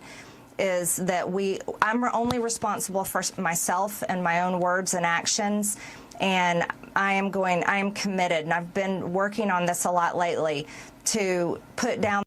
Now, so, you know, obviously, we're not going to just completely swallow the bullshit or what she's saying, and I don't want to assume that it's all bullshit either, because if you think about it, when was the last time she kind of made herself known in some fucking obnoxious way on Twitter or whatever the fuck, and just, you know what I mean? Like, she's been going around obviously doing some reputation control, I suppose you could say, trying to you know, get in the cracks of where MAGA has been failing and look like she's, you know, better than them. Which is kind of a snake move on its own. But I mean, I don't know. She's a smarter politician than you would think, or she's got a good manager. Because this is the Jewish space laser lady, right? Well, you know, not a good person. I watched a video by you know, like a lefty who basically said that, you know, it could be, you know, we don't want to take anything as like the narrative. This is just what's happening for sure. If you're gonna make a choice, if you had to make a decision on what's going on here, I would probably assume that she's full of shit. She's just kind of playing a con of some kind. But it could also be possible that she, through the Charlie Kirk thing, and then through what she's been experiencing with the Epstein victims, that she maybe had some kind of moment of like, what the fuck have I been doing? Yeah. What's up? It could be a little of both, honestly. Yeah. Well, I mean, you think about like her career prior to this, prior to being where she's at now, she didn't have any fucking power or anything. I think she owned like a CrossFit gym or some shit. Something So like I think that. that maybe she got into this, with like this attitude that she clearly had, where she was gonna stick it to the libs and make a name for herself and suck up to Trump, and then eventually with the Epstein thing, something that actually mattered, and she maybe was able to empathize and connect with the people, the victims of it, landed in her lap. And so it's Yeah, like I a think- opportunist thing, and also like I actually see why this matters, because Yeah. she is one of the co-sponsors of the bill, the transparency bill. Yeah, I think it's not a coincidence that the 3 Republicans, other than Thomas Massie, the 3 Republicans who led the charge on this are all the Women. 3 women in the party who are the most sexually objectified by Republican men. Wow, I didn't think about that. Yep. Wait, who's the third? Her and Boebert and And Mace. Nancy Mace, oh, right, yeah. who is herself, Nancy Mace is herself a recent survivor of SA, like within the last 2 years or 2 or 3 years, I think. And a snake and tremendous piece of shit. But Yes, that doesn't mean two she things should- can be true. Right. They're both true, right? That's, it's one of those things that I think it's hard in politics to remember that like these people can be doing the right thing and still be awful, conniving pieces of shit at the same time. They're not It's like with mutually Charlie exclusive. Kirk. He shouldn't have been assassinated. He was still just a huge piece of shit. So we have a super chat from Sonic Chow 98. Yeah, I saw that. I wanted to wait until we were kind of pausing to get to that. But yeah, your boy Zach described the Friday Night Tights fandom as depressed Republican men, and it's spot on. That's why I stopped watching them. They're addicted to misery. Well, yeah, and also let's be honest, your boy Zach has at least at one point for a long time was one of the ones. He was one of the pushers that got them addicted to the misery. Yeah, you know what else they're addicted to? What's that? Disney Cash. That's They true. love That's Disney true. Cash. Yeah, let's go ahead and get to that real quick because wow, already been an hour and a half. Okay, so this might be something that's better to do not on stream. I was, I don't know. I don't know what the criteria should be, but basically, well, you know what? Let's just take a quick test run. We'll look at Critical Drinkers channel and see what we can see. Let's take a crack at the Critical Drinker. Actually, first, Morgan, did you see that video that I posted about Riley Gaines? I have seen parts of it. So you know she got outed, basically.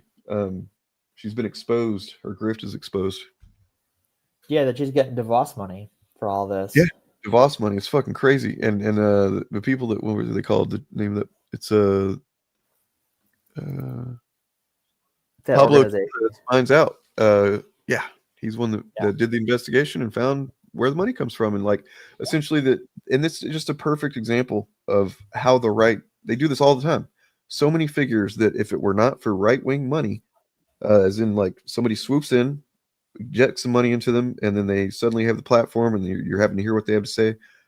They otherwise you would never fucking hear from these people, and especially 5th place losers of a swim team, the swim meet, right? That just And I think it's got to grind her gears that like every time she goes at someone on the left, they know just enough about her to remind her that she tied for 5th. Right. Yeah. She wouldn't even have been on the platform. Like what Right. are you mad What are you about, doing? bitch? Like that whole story, once you actually know the story, it disproves the whole like we shouldn't let trans people do sports. Well, I mean, because a trans woman tied for 5th. yeah, it's not like it was first. It's not like it was, fifth. and also she was faster than her by just enough, essentially. Just a little bit. Yeah, And, which like, is so- another way of saying that a trans woman lost to 4 cis women. Yeah. And so did a cis woman, and she can't fucking handle it. So did like half a dozen other cis women. It turns out like it get wrecked, and the woman who won blew them all away. Yeah. Just destroyed the other people in the meritocracy people, the ones that spent years talking about participation trophies and shit like that, and it's like they literally would have nobody to speak for their bullshit if they weren't giving out essentially. If they weren't hiring that. participation trophy recipients for more money than anyone would see as a collegiate swimmer. If you're not aware, go watch the video on Majority Report where they looked at the or the original video is here, but it's like an hour long. We're not gonna watch that. It's a long one, yeah. I want to watch the original at some point, but where they exposed the whole situation. Basically, they looked up, found tax forms and stuff. It seems like she's got the Riley Gaines, what is it, the foundation or whatever, that in her name. That she's like 25 years old, by the way, and she is making it through that at minimum $100 and something thousand for like the last 6 months or whatever. 6 months of work, yeah. And work is she's in barely just old enough to rent a car, and she's getting dark money for the and this Amway is for people. the boss who was part of the first Trump administration. Yeah. Her brother is was the owner of Blackwater originally. Is that right? Yeah. Yeah. Anyway, there's that. Yep. What a piece of shit. Yep. Speaking of pieces of shit. Speaking of shitty pieces of poop. So I don't know. I was thinking it might take more time than like more writing of things down and whatnot than we should probably do on stream. But Critical Drinker, looking at his channel real quick, his main channel, he's got quite a few videos that are just Disney products, either obvious Disney products or maybe something like Predator Badlands, which is technically a Disney product. Right. Can you share a screen? Yes, I'm trying to. So we can do like a search on his channel for the word Disney. Gordy, stop that shit, dude. What are you doing? Cat attack. Uh-oh. Bob exploded. Did I actually you killed Bob, you bastard. I didn't mean to kick him out. I swear, it was an accident. Here's this. I blame Gordy. I blame Gordy as well. Crash and burn, the James Corden story. Like, and I wonder if he's placed. What a weird, fucking, stupid, pathetic thing that he's having to do right now. You know what I mean? Like, you look at how frequently he's doing videos like this compared to what he used to. That's another metric that we could look at. Mm-hmm. And you can tell he's desperate. Look, so he just did an Amy Schumer one. Wow, we're talking about Amy Schumer in the year of our Darth Lord of the Sith, 2025. Like, nobody cares. Well, you look at his Disney stuff, and it does half the views, right? Because he's got Snow White and Red Hulk and Bucky, and that's got 1 million, and then Predator, that's a Disney thing, that's 1 million, but then anything else is, Mm-hmm. And that's the point. I mean, we can do all the math off, later. But the point is, because I think that would be interesting research, but the point is that these guys depend on Disney for their entire income. So, when with the traditional wisdom would be like, man, these guys, they seem like they don't really enjoy any of this stuff. They should just stop watching it, but they can't, or they can't stop talking about it. Because as we learned with his Predator Badlands video, he probably doesn't even watch the shit most of the time. He says he watched it on his TV, so he's not seeing these movies in theaters. He's watching rips on his TV, which also means that he's not getting screeners. What the fuck is he talking about? Like, isn't she's doing okay, right? I mean, well, she had another J.K. Rowling went after her again about a month ago. So this is just more, if I had to guess, not wanting to give him the time of day, that this is about how her and Rowling are feuding and how her career is over because she won't suck the turf teat. There used to be a function on YouTube where once you were on someone's channel, you could do a search for a term like Disney or something, and it would show you how many videos of theirs are about that subject. Well, but I mean, the reason it's not going to be very accurate with this is because it would need to be explicitly stated as a Disney video. Yeah. Oh, it no longer tells you how many videos are about that subject. Okay. Yeah, you have to count them yourself. Like a sucker. That's quite a few. So I wanna scroll up a bit. If you want to go to the top, I want to talk numbers. I like numbers. Oh, by the way, the only time that he will say something positive about a Disney thing is whenever he doesn't say that it's a Disney thing, which I think isn't K-pop Demon Hunters. No, it's Sony. Okay, sorry. What were you saying? Sony Animation, the same people who made the Spider-Verse movies, actually. Oh. What you want me to look at? Go to the top. I want to. Where it's got all his like subscriber numbers and stuff. So look at how much money he's making. That's what I was gonna. Yeah. Like, okay, so he's got, you know, a couple million subscribers. He's bringing in $50K a month. He can't get a screener. No, he can't. Because we would want to give him a screener. You Exactly. know, it's like it's not that he's a fair critic and they're worried about fair criticism. He's clearly just not, and so why? Yeah, they would avoid giving him anything. Yeah, I guarantee you, everyone in the industry is aware of this guy. Everyone in the industry that he wants to be a part of, right, is either aware of this guy or when they come into contact with him, because he's pitching the Ryan Drake story to them, and they look him up. They immediately see the shit he says about stuff they worked on. They're like, "Fuck this guy." So he'll never get his foot in the door. So whether it's somebody working on some project or whatever, then they come across his videos and maybe somebody sends them, "Hey, did you see what this guy says about the thing?" You know, and yeah, he's definitely a known quantity. He is the biggest, I think, movie channel, like essentially movie quote unquote review channel. So and he doesn't really review the movie because the things he says in his reviews don't happen in the movies. He's just he's reviewing the movie he made up in his head ahead of time. He's not actually reviewing the movie as seen on the screen. Right. He's not. Oh, by the way, it. so yeah, you say don't forget the hate for Brie Larson in Mario movie, but I've seen both. I've seen them kind of just saying I'm excited about this and kind of ignoring the fact that she's in it. You know, yeah, I think they're going to have to ignore her in it, right? That and then saying that, you know, well, it's not the same as when she was in Captain Marvel because or whatever, it's like different. So they've got their bullshit, you know, justifications for why it's not the same thing. It's not the gotcha that you think it is. Just say no.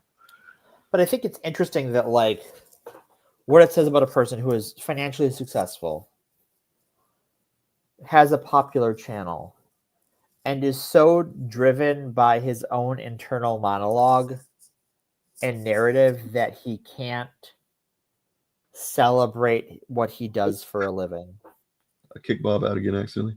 Wow, you're just so mean to Bob. I can just go. You know? Have I been showing the screen or no? Yeah. Yes. Okay, cool. Because I'm like, it's not there now. And I'm like, I don't remember pulling it off of there. But anyway, so it's really telling that like he's so jealous of the industry and so caught in his own narrative that like he can't repair his relationship with these studios despite his popularity. Yeah, no way. Well, he never had a relationship with these studios. Sure.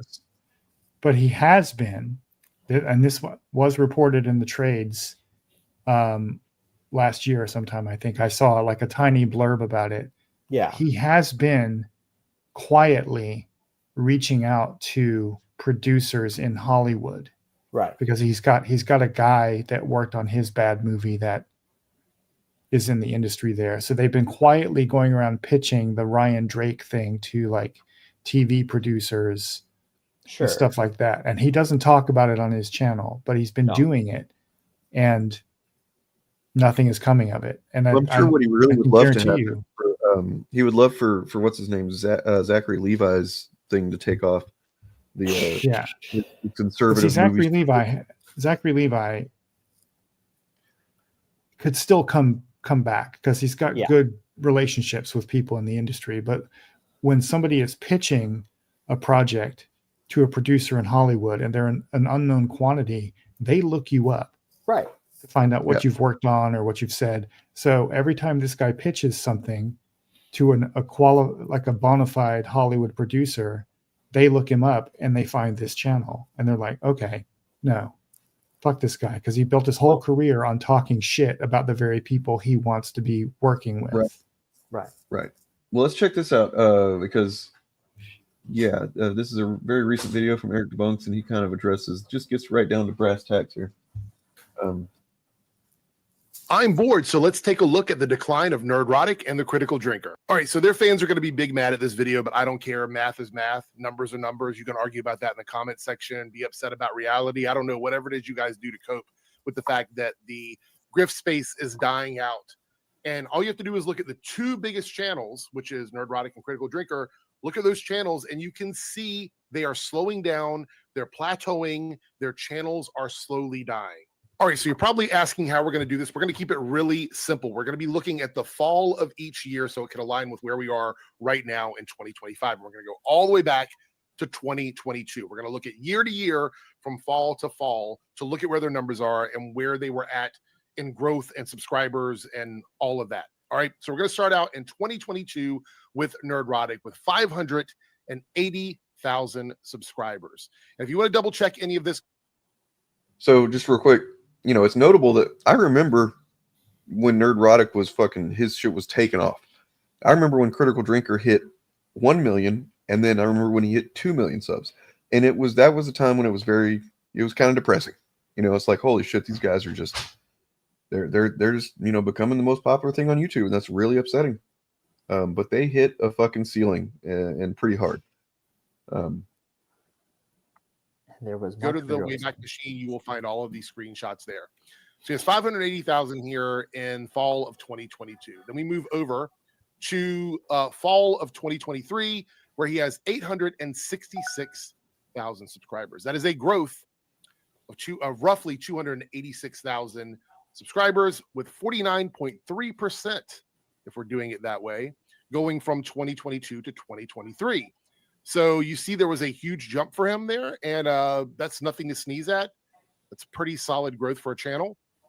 Let's go over to 2024. So here we are at 2024, and now we're at 1.13 million subscribers in 2024.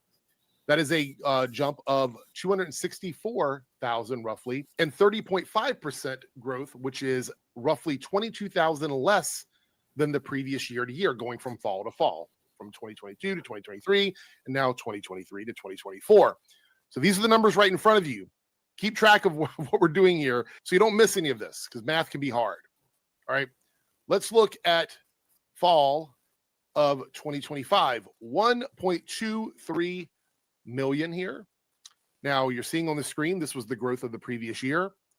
This is the growth from 2024 to 2025. Plus 90,000 subscribers. That is an 8% growth. He is down 174,000 subscribers year to year going into 2025. Let's take a look back. 2022 to 2023. 2023 to 2024. 2024 to 2025. So it's notable that for 2 years there, 2 years in a row, he over 250,000 subs per year growth. Mm-hmm. And then suddenly the magic went away. That's the math. 8% growth in a year on a channel that just a couple of years ago was doing 50% growth year to year, has gone from 49.3 to 30.5 to 8. This is a very big red flag. This is a plateau point for Nerdrotic's channel. And y'all can cope in the comments all you want. Well, he's got more subs than you. Great. I'm not arguing that I have more subs. He gets more views than you. Great. I'm not arguing any of that. You don't have to be a channel of that size to look at the math and know that something's not right. Something's happening. Clearly, the shift in culture has stopped people from engaging in this content in a big way. Now, this could be a combination of things. Well, I mean, we've talked about it before, but like, let me go ahead and mute this. Or can y'all talk, or is it echo, or what? I can talk, I think. Yeah, I can talk. No echoes? At least I think I can. No echoes. Yeah, I don't hear anything. Cool. Yeah, no echo. Yeah. What the fuck does that mean, Philip? That's not even funny to. What is that? Whoa! It's because he's a drug dealer. Yeah. So the point for those who are not following the math is that their growth is slowing significantly. Like it has Not that they're slowed. losing subs. They're not losing actively. I mean, they're losing Well, some. that's not a Every metric channel that like because it's incredibly like most people don't lose subs, really. Yeah. You have to do Right, something. because you have to incredibly unsubscribe. You've got to go out of your way to do it. Think about Yeah. think about how often you unsubscribe to somebody that you subscribe to. I've got I don't know how many channels that I don't watch anymore, and probably if I had nothing but free time and bored enough, I would just go unsubscribe to them all. And probably should, but you know, it's something that's not as easy as subscribing at all. But yeah, the point is it's like from a capitalist mindset, growth is the metric for success. In Right. capitalism, if you own a business and you make the same amount of money you did last year, which is a pretty good amount of money, you're like, hey, I'm doing pretty good. That's still not successful because you need to make more than you made last year every year. Line must go up. Line must go up. And then there's similar thing here, and that's why you see things like Nerdrotic. I don't know if I'm sure he does upload sometimes, but it seems like his uploads have slowed too, and he's just kind of focused on live streams. Which could have nothing to do with his content. It could just be YouTube. I mean, I definitely think that my live streams are more of a consistent draw than like that video I uploaded last night. Did not get a whole lot of views. I didn't even get a notification you uploaded a video. Yeah. There you go. Well, the thing is, it's consistency is the main thing that the algorithm wants. Right. But I didn't upload for like a month, so yeah. Yeah. But I mean, and you're right. It could just be he switched to live streams because that's what he enjoys doing more, right? But well, that's what definitely makes him money directly more. So yeah. And then Eric talks about in here, it's like it's probably partially that YouTube has shifted up its algorithm a bit. It's impossible to know exactly what that means in general, but like whatever they did could have either by intentionally or just by kind of circumstance not favored their channels anymore. Well, I also think it's a matter of market saturation, right? Is that Gordy. At some point on the YouTube platform, you're going to run out of people who want to subscribe to you complaining about women in sci-fi movies while you stand in front of a wall of toys, right? That's just the audience for that is finite. And yeah, at some point that you're just not going to have any more people who are interested in you. Well, you got to think these guys that make this content, they are financially incentivized to make the content. At a certain point, absolutely. Speaking to what you're saying, the people that watch, they like you've already seen it enough times. It's not giving you the same. It's not activating the same things in your brain, the happy chemicals. Much like a drug you've been doing for a long time, kind of thing. And so you kind of just move on, and if they've been watching enough they've already stopped watching any kind of movies, because a lot of people have that watch this shit. They don't watch the movies anymore. They don't watch the shows. They just go right to Gary and listen to what Gary's got to say. Right. At a certain point, you don't even care about that anymore because you're so disconnected from movies and shows and stuff that you're like, what? I don't even care. Why do you even care what he has to say? Because you don't care anymore. Yep. And you don't care about anything. There is the rub when it comes to this guy's content, and honestly, I can't wait to see. I've said before, they'll probably be around for a long time. Be around for a while, yeah. Until YouTube actually starts enforcing its terms of service to the degree they should. We've seen them already just change their terms of service so that they don't have to enforce them. Okay. Like that sounds like work. Why don't we just change the rules so that people can be shitty? That's fine with us. They use the election as an excuse to change the terms of service so they don't actually. There's no pretense that they're accountable for anything anymore. Yeah. I mean, it probably won't. It could be possible. It's possible that Drinker and Nerdrotic and basically those two, for the rest of their lives are able to just make enough money to get by. Yeah. And maybe even have a similar comfortable living. Who knows? Because they have developed that is, a lot of people are still loyalists to this shit. And I'm sure they pick up stragglers here and there, but they're not I don't think they're gonna be hitting any growth spurts or anything. I also think that there will be an industry of their grift of people inspired to grift by them who have learned what they did and didn't do right, and they'll do it better. And Drinker and Nerdrotic aren't getting any younger, and they're not getting any more energetic, and they're disconnected from popular culture, and so they will just run out of things to talk about. Yeah. Well, like another thing that could be a factor here is Eric has pointed this out before. I think the way he puts it is, what happens when you win a war? The soldiers all go home. Go home. Yeah. And so, like, they felt like they won the culture in 2024 with the election. So whatever it was they were getting from Nerdrotic and Critical Drinker, etc., they are now just getting from mainstream media. Right. Because all mainstream media all bent the knee. So they don't need Critical Drinker and Nerdrotic anymore. And you know what? So, you know what? Another aspect of this is, you know, I hate to say it, especially because I'm not one of the main reasons, but you know, our corner of YouTube that has been pushing back against this stuff, it's impossible to know how much of this is due to that. Probably not the bulk of the damage that's been done, but you know, a good bit of it. It's kind of surprising when you think about how far the Eric July debate with other Bob went to kind of mess his reputation up. It's really, I think it had an outsized impact on some of this stuff for sure.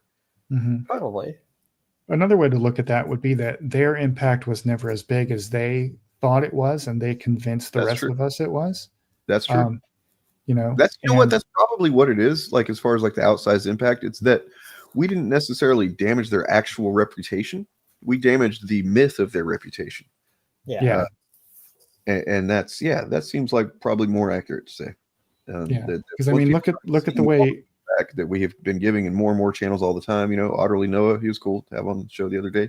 Said he's going to try and be back on again soon, so that's cool. Yeah, but it's just a reflection of what's going on in the broader political culture in the U.S., right? Like, they thought they voted in the 1,000-year Reich, and they started acting like it. And now look at the way the gerrymandering thing in Texas is blowing up in their faces. Look at the way the Trump thing is, the Epstein thing blowing up in their faces. Yeah, like they have to be completely out of sorts. And that was the other thing I was going to do tonight, was kind of looking, you know, do more like we did with Griggs last week and just see what other folks are saying. But I don't know that any other these fandom guys are as specifically focused on it as Jeremy Griggs has been. Yeah, he is a straight up cultist. Like, he is so deep in the cult. It is, you know, you look at the debate that he ended up having with Eric July, where he was essentially talking about Trump as if he was Jesus. He's like, he's taking a bullet for us, you know. He's like, blah blah blah for you, and it's like, yeah, he had no policy points. It was all just like Trump was his magical daddy. You're not going to wear the cross, I mean the red hat. Imagine losing a policy debate to Eric July. Jeez.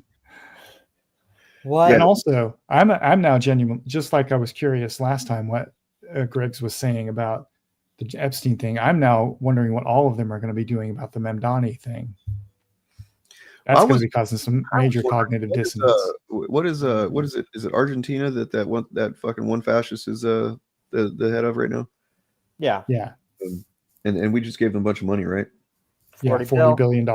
Yeah. So that guy, whenever they were having their election, that he ended up winning, Eric July full throat endorsed that fucking guy. Oh yeah. He was just like, oh, he's great. And I was like, that's interesting. What kind of politician does Eric July promote? Because he doesn't even advocate politicians in the U.S.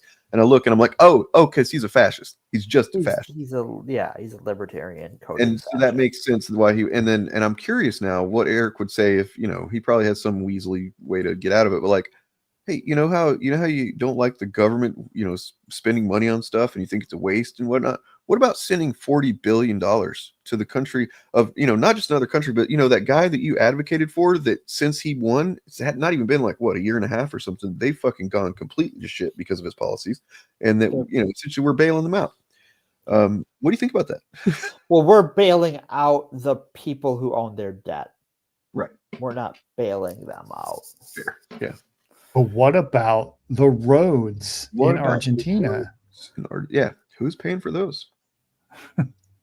Don't know. There's no way to know. So yeah, the broader pattern is the right, now that they've won, quote unquote won, are taking a bunch of L's in real politics and in culture. Well, it turns out when you don't know how to govern and you don't know anything about the culture, yeah, you're just gonna step on rakes. Yep.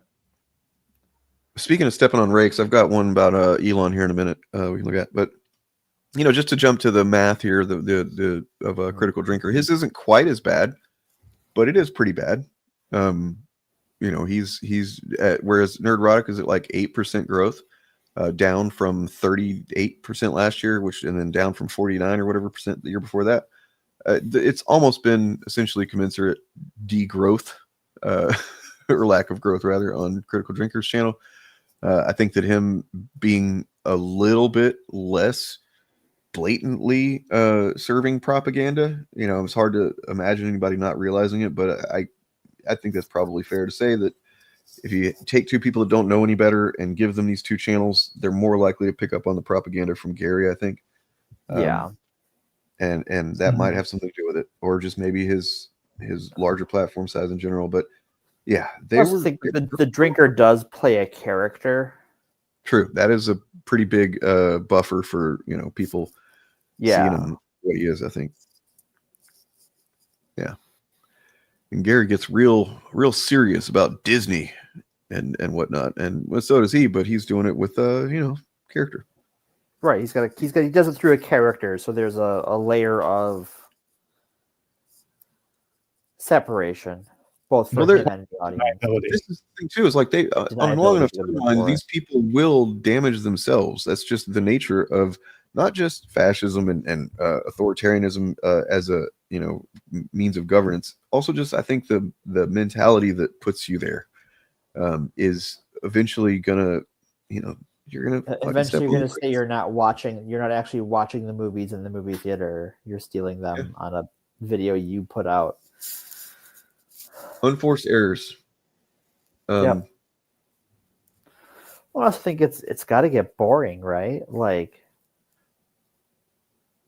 God, I challenge Epic Mike to let's have a conversation and do some trivia and see who qualifies as a real X-Men fan, me or Epic Mike. I'd like to talk to you about that, buddy.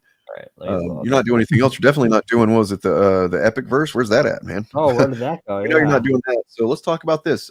You can prove to me that you're actually an X-Men fan, and that somehow makes you able to say that somebody wanting a certain person for casting is not a real X-Men fan or whatever. We can talk about that. You can tell me what you know about. Why shouldn't she be Storm? I mean, she wouldn't be my first choice, I don't think. No, but I wouldn't be against it if she was cast. Yeah. But I think this turned out to just be a rumor, but that is not the point. But yeah. Yep. I mean, I don't know if he has a real explanation for this. It's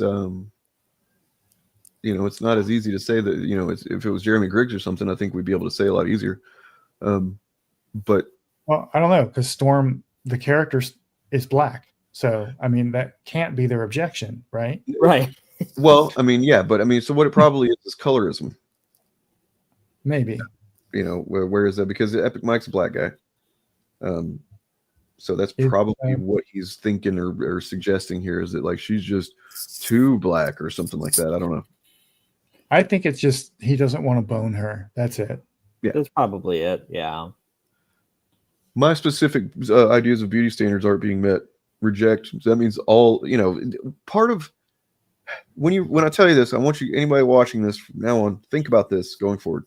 How often do they use language or say things expressing basically the idea that far more people agree with them than is even being indicated or shown when they're saying it? So like, Ryan Kennel and his nobody's excited about She-Hulk. Nobody wants to watch this kind of thing. Mm-hmm. And of course, they always position themselves as the default voice of the fandom. Right. So much of what they do is like to astroturf their ideas as being popular, when in many cases they're just kind of saying something for the first time. Yeah. All right, gents, it is after 1 here, so I think I'm going to get going. All right. All right. I just wanted to, yeah, thanks for hopping on, Morgan. Hopefully see you Sunday. Yeah, we will Thanks see for Sunday, being a hopefully. downer. Wah, wah. Yeah, that's my role. Someone had to be. Someone had to rain on your Mamdani parade. Oh, I'd like him to rain on my parade. Hey. I know you would. All right. Later, folks. Good night. Good night. I'm not necessarily gay, but whatever it is, whenever you want to bang Zohran Mamdani. Just kidding. I shouldn't objectify him any more than I do women. So, well, I can honestly say I do not want to bang him, but I do understand his comedy. appeal. That's the reason I'm doing it for comedy. Yeah, I know. Sure it is. Just like you do it for comedy with Wolverine. No, that's not. That's straight up just he wants me. He does. Check this out. Sent in the National Guard into Texas and just said, you know what? A lot of problems in Dallas. A lot of crime there. And I don't care what Governor Abbott says. I'm going to kind of take over law enforcement because I think things are out of control. It is mind-boggling to me how Fox News would have responded. Yeah. I mean, there were times where I remember there was. So what he's about to talk about here, it was kind of surreal to hear him talk about it because I don't think he ever addressed it in office or anything. But, I remember specifically, this was whenever I started becoming aware of how detached from reality, maybe at that point I wasn't aware of how much of the right was. I just thought it was some, a bigger segment that I would have expected that just don't engage with reality at all and make shit up. And that was during the Jade Helm thing. Where I started looking at, it was on Facebook, of course, and I start seeing this thing about, he's doing these, operations practice run for blah, blah, they're going to take our guns and all this shit. And I was like, where the fuck are they getting this, man? And I'm somebody who likes to research stuff. And back then I was naive enough to want to find out if there's any truth to this at all. And so I remember spending like a good chunk of a day looking all over the place, all over the internet, trying to find some measure of where do they even get the idea that this is going to be, something more than literally a fucking military exercise that they've done there before. You know what I mean? Yeah. And there was nothing. It was just obviously bullshit conspiracy theory, and InfoWars was pushing it and whatnot. So yeah, just to hear him actually finally address it like this was like, whoa, that's weird. So it takes me back to a time when I was naive enough to even look up what Chuds say. When I was optimistic about the future of the country. I thought, well, that's a small segment of Republicans for sure. There's not a whole lot of people that believe that kind of crazy shit. There was a moment, I don't remember what year this was, where the military just had regular exercises in Texas, out of one of the bases, Fort Hood, and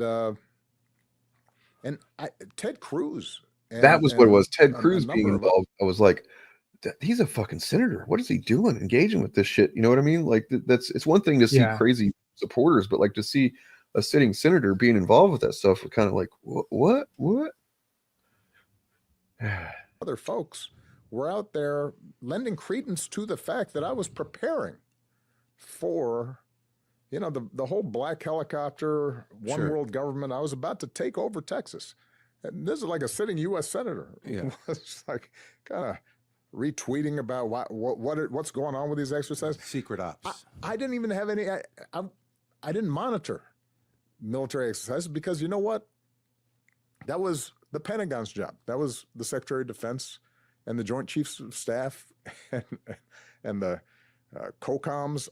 That was their job to prepare and focus on military readiness, and then they'd report to me. The point is that we have blown through, just in the last 6 months, a whole range of not simply assumptions, but rules and laws and practices that were put in place to ensure that nobody's above the law, and that we don't use the federal government to simply reward our friends and punish our enemies. Obama's frustrating, man, because like on the one hand, he is still doing the things he does, at least publicly, are positive for, what the times. They're just not positive enough, and it's not enough, and it's also like he wasn't doing enough even when he was in office, obviously. Yeah, As I'm well much as the less fact of that an there was a pushback, the Republicans wouldn't let him get any kind of win anyway. So, it's really frustrating to think about him because, yeah. yeah, I'm I much had a lot less of of an Obama fan now than I was at the time. Oh, for sure, dude. Like, for sure. Like, I legitimately fucking cried whenever he fucking announced he was running because I was expecting him to. This is in 2007 or whatever. I'd been following him prior to that. It was pretty much expected that he was going to announce he was going to run. And then when he did, I fucking had tears in my eyes, man. And my ex was pregnant with my daughter at the time, and so like you can imagine what kind of hopes, feelies I had going on in my mind at that point. I'm like, oh, this is great. This guy's we're finally gonna see some real fucking progress in this country, and my kid's being born, and that's great. She's gonna be born into that world. Yeah. I was emotional the night he won his first presidential election. Sure, I was then too. But I mean, yeah. So like, I get it, just to be clear, didn't necessarily get emotional all because it was Obama, but it was historical moments. Sometimes it hasn't happened to me in a long time. But back when I was younger, historical moments that were just you're living in it, and it's obvious that this is going to be one of those moments. Those would kind of get to me. Yeah. Yeah. Well, I was emotional because I didn't believe that we lived in a country where a black man could become the president, even back then. Right. And he kind of like blew up that idea. And then I was like so optimistic for the future of the country. But then you find out how many people are actually racist. You find out, like, because I honestly didn't realize that I never would have guessed that it would be racism would be such a fucking prevalent problem 20 years later, for sure. I thought that it was really just relegated to the older generations, and eventually that's just how things are going. Those generations will get old, they won't matter, they'll die off, and then the younger folks, we know better. Boy, how naive. Yeah. But here's the thing that he and Trump both have in common. Both of them ran as populists and then failed to deliver, which is one of the reasons. Anyways, Trump has probably accomplished more than what he promised than Obama did. Yeah, he has failed bigly, more bigly than Obama did. But that's part of the reason why we had people who voted Obama twice and then voted for Trump 3 times. Well, and that's the thing is like the racism thing is a really complex thing because like I remember my dad being the first one I ever heard. You'll see it on the internet all the time, but the idea that Obama is the one that brought racism back into the country, which my dad said that for, I'm like, what the fuck are you talking about? Like what? And he's like, I think he said remember it was Trayvon Martin, I think. And the fact that Obama mentioned he was a little black kid, right? That my dad reminded him of himself. Yeah. Took issue with that. He's like, oh, I just got to mention that. I'm like, he's just relating to it. He's like, that's how a person relates to something, is by saying, oh, I connect with it because we share this. He's not saying anything, I don't know. And what it was, obviously, what they mean when you think about it is that they had not been confronted with their racism yet, not to any substantial degree. And then suddenly you've got this black president who every time they see him, they have these negative feelings. And, to some degree, they might not even understand why they're having these negative feelings, but they have them. And, Yeah. A lot of people who didn't realize they were racists found out they were racist when Obama became president. Yeah. And they were not happy with that, learning that about themselves. So they blamed him for it. Yep. And one of those people was Donald Trump, who started the whole, he didn't start the birther thing, but he made it popular. He popularized it, and he definitely ran with it because it was, it was a popular grift. Now here we are. Who's the illegal? Who's the guy that's been breaking laws? And thanks, Obama. Thanks. If Obama was never president, Trump wouldn't have been president. So that's true. That's absolutely true. I think. Here's another fun scenario to think about, though, with them trying to finagle their way into giving Trump a third term. If they successfully convince some legal body, like say the Supreme Court, that presidents can have 3 terms, then Obama can run for president again. That'd be great, but he won't do it. And it would be Obama versus Trump. And who do you think is going to win that one? I honestly don't know. Honestly, don't know how that would go. I think Obama would clean his clock personally, but Trump probably won't be alive in 2028, so it won't matter. But does Trump have people like this? I mean, does Obama have people like this? Trump was prophesied or predicted, rather, by the founding fathers of our nation. That's true. That's true, just not in the way he's about to say it. I plan to show you that our founding fathers prayed for a strong man like Donald Trump. Actually, that's not true. Several of the founding fathers didn't pray at all. I forget which ones were which, but basically they were all, most of them were, Dion, what is it? Deists. Deists, that's what, yeah. Yeah. Well, so basically the idea founding they believe fathers, God, that he doesn't have anything to do with this kind of thing, right? well, the founding fathers is a very big group of people. We tend to, like, when we talk about them, most people are referring to like a small handful, like Jefferson, Franklin, Madison, etc. But there were like dozens of founding fathers, and they had a diversity of opinions on religion, politics, economics, just like we have today. There were founding fathers who were. They all managed to overcome those differences, just like we do. Wait, no, never mind. Yeah, sort of. But there were founding members of the founding fathers who were Christians. There were founders who were deists. There were founders who just were kind of religiously incoherent, just like people today. So that's why, like, part of the grift of the whole "we were founded as a Christian nation" relies on them pointing to founders who were Christians and pretending that all of them were that way. Quiet, piggy. Sorry.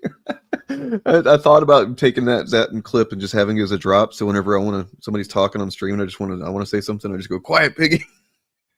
Well, what's funny is when you said that, I don't know if you heard it or not, but there was a siren going by my house. So I muted so you said quiet, piggy, at the exact moment there was a cop car going past my house. Well, then that works out very well. I want to say, something we need to talk about. So there's a channel that I keep coming across. It's been shown to me several times, probably because I stopped and watched a couple of shorts to be sure that it was what I thought it was. It's called Breezy Politics. Breezy Politics sounds kind of cool, right? Yeah. Have you seen it? No. It is straight up this kind of shit. You are not my enemy. It is with pride that we announced our next guest. Thank you, Cenk, for coming on.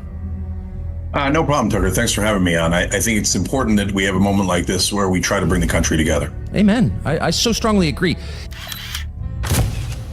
Wake up. Did you notice that how Tucker was described in the lower third there?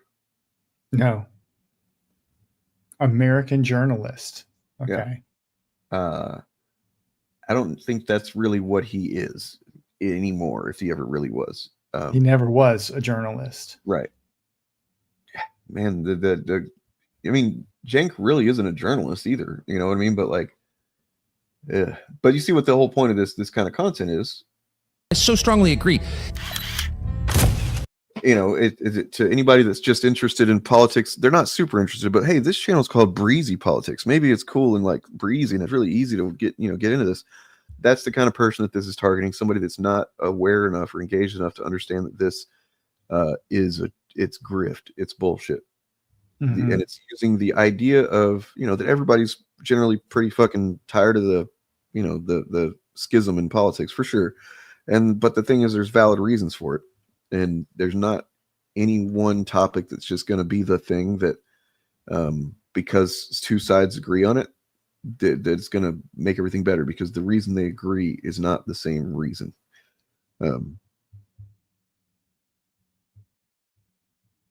You know what I mean? Yeah, I was waiting. So I many thought people you were fucking going to fall make for another shit. point. Or, I don't know. Yeah, I think it's how a lot of people on the internet. No, go ahead. yeah, I was just going to express frustration at Cenk Uygur and what the fuck does he think he's doing? But that transitioned to a clip of Candace Owens, so I thought it was going to be like a Candace Owens project. No, this is just this. I don't know who runs this. I mean, maybe we could find out, but it's just a channel that seems completely focused on, like, if you go look at it, you'll see, videos, thumbnails with like Tucker's with thumbnails. We'll go look at it actually, because it is interesting.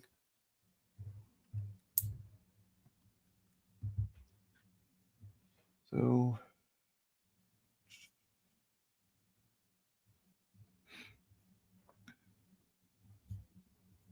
Yeah. Okay. So we got here breezy politics. You got bromance. This is a big one for them. They're gonna make a lot of headway with this that happened today. I can't see it. Are you sharing it? Sorry. So fuck, man. You have to take the video out before you can share a screen. It didn't used to be this way. Stupid. Okay. So today's incident, that's a big one for them, because look what the kind of thumbnail they got now. You got those two guys. But that is really just encapsulates what this channel, it seems to be, at least lately, is trying to do. And they're going after Israel. And I really kind of, because of the way they're trying to get everybody to think that, oh, the left and right can come together for once because of this.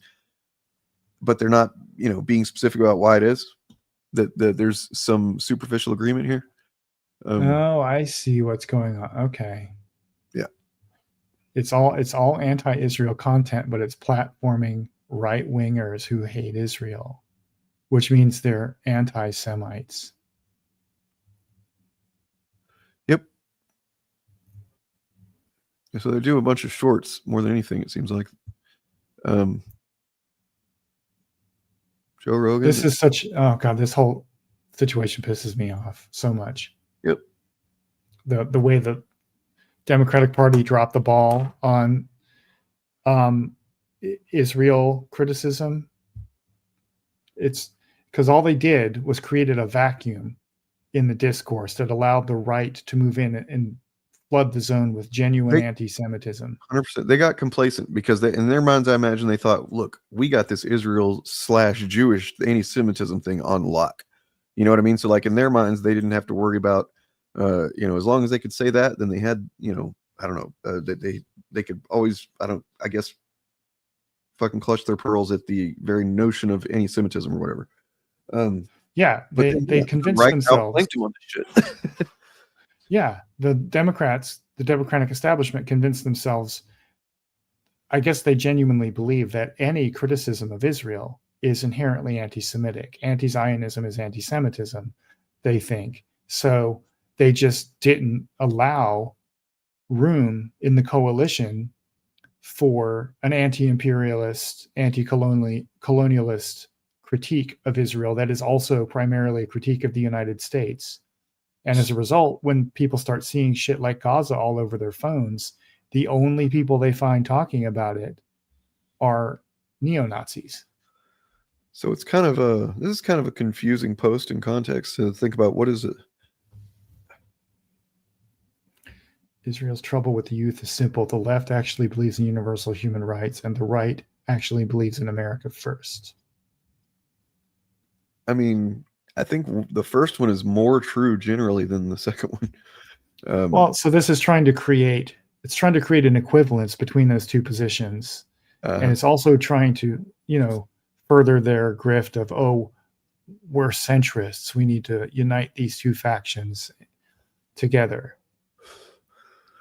They worked so hard to make us believe the issue was left versus right, when in reality it's always been humanity versus them. What? Them. I think that the word them there is missing some parentheses around it. Yeah. So this is, this is going to be, it's going to be so hard for us to get past this in any humane way, because it is now true. It became a self-fulfilling prophecy. It's now true on social media that almost all criticism of Israel you see is from anti-Semites now, because they have all the money and they are able to drown out voices of anti-imperialism, anti-colonialism, etc., or of universal human rights. So when young people outraged about Gaza on TikTok or whatever look up criticisms of Israel, they're going to find Tucker Carlson, Candace Owens, Nick Fuentes, and not like Norman Finkelstein or Noam Chomsky or whoever the leaders of the left are right now. So like in a way, it's actually kind of refreshing to see how many people are expressing this, the ideas that are being expressed here is whenever it's not being specific about Israel or anything, but like just the idea of coming together, and it's really right and left isn't the thing, it's against the oligarchs or whatever. Like, and that's what I was trying to say about MAGA earlier, that MAGA's purpose was to kind of like act as a to circumvent where things were naturally heading, after the fucking collapse and everything, and people started waking up to the fact that this system is not for us. And not only that, it's becoming less for us, and it's not even giving us the crumbs it had been giving us anymore. And then MAGA happened, and then here we are now, a decade later, and this is the kind of thing that's going to spring out of that. This is what's going to take its place, and somebody like Nick Fuentes this is exactly who he's appealing to. This is exactly what the kind of shit he's selling.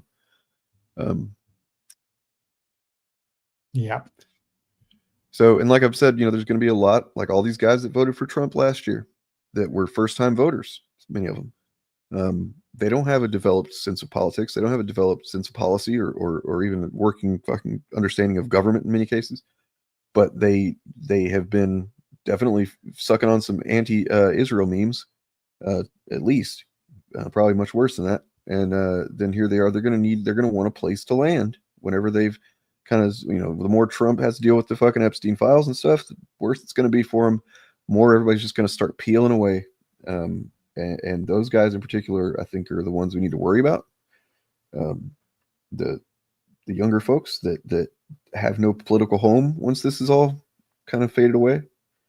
They're going to be the easiest to grab by people like Fuentes and whoever's running this fucking account.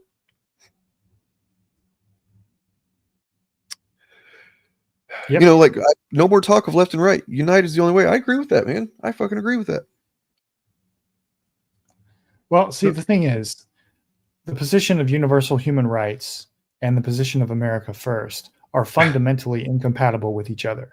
That's why I saw somebody saying, "Oh, we'll believe in both," and it's like, well, no, you don't, not equally, because you would be forced on a regular basis to choose one or the other. But this meme is trying to conflate the two positions in the service of making people hate the Jewish conspiracy to bring down America. That's what they're trying to do. Bob. As simple as that. It's just like it's right there. It's the same thing. It's the Don't same make kind me of tap the sign. Remember the all because of words meme after Charlie Kirk? You know what I mean? Where it's like Jesus and MLK, and then Charlie Kirk, all because of words. It was like, hold on, man. I mean, that's not wrong, but like, it's also so not right that it's useless. Yeah, it's fucking dumb. This kind of shit's concerning to me, I'll be honest. Well, I think I take your fear, but I think Mamdani's success and what he just did to Trump demonstrates that there might be better days ahead of us, because Mamdani won young men by like 40 points. Yeah. In that election. He won young women by 80 points. Yeah, that's why the right started immediately calling for the 19th Amendment to be repealed. Yeah.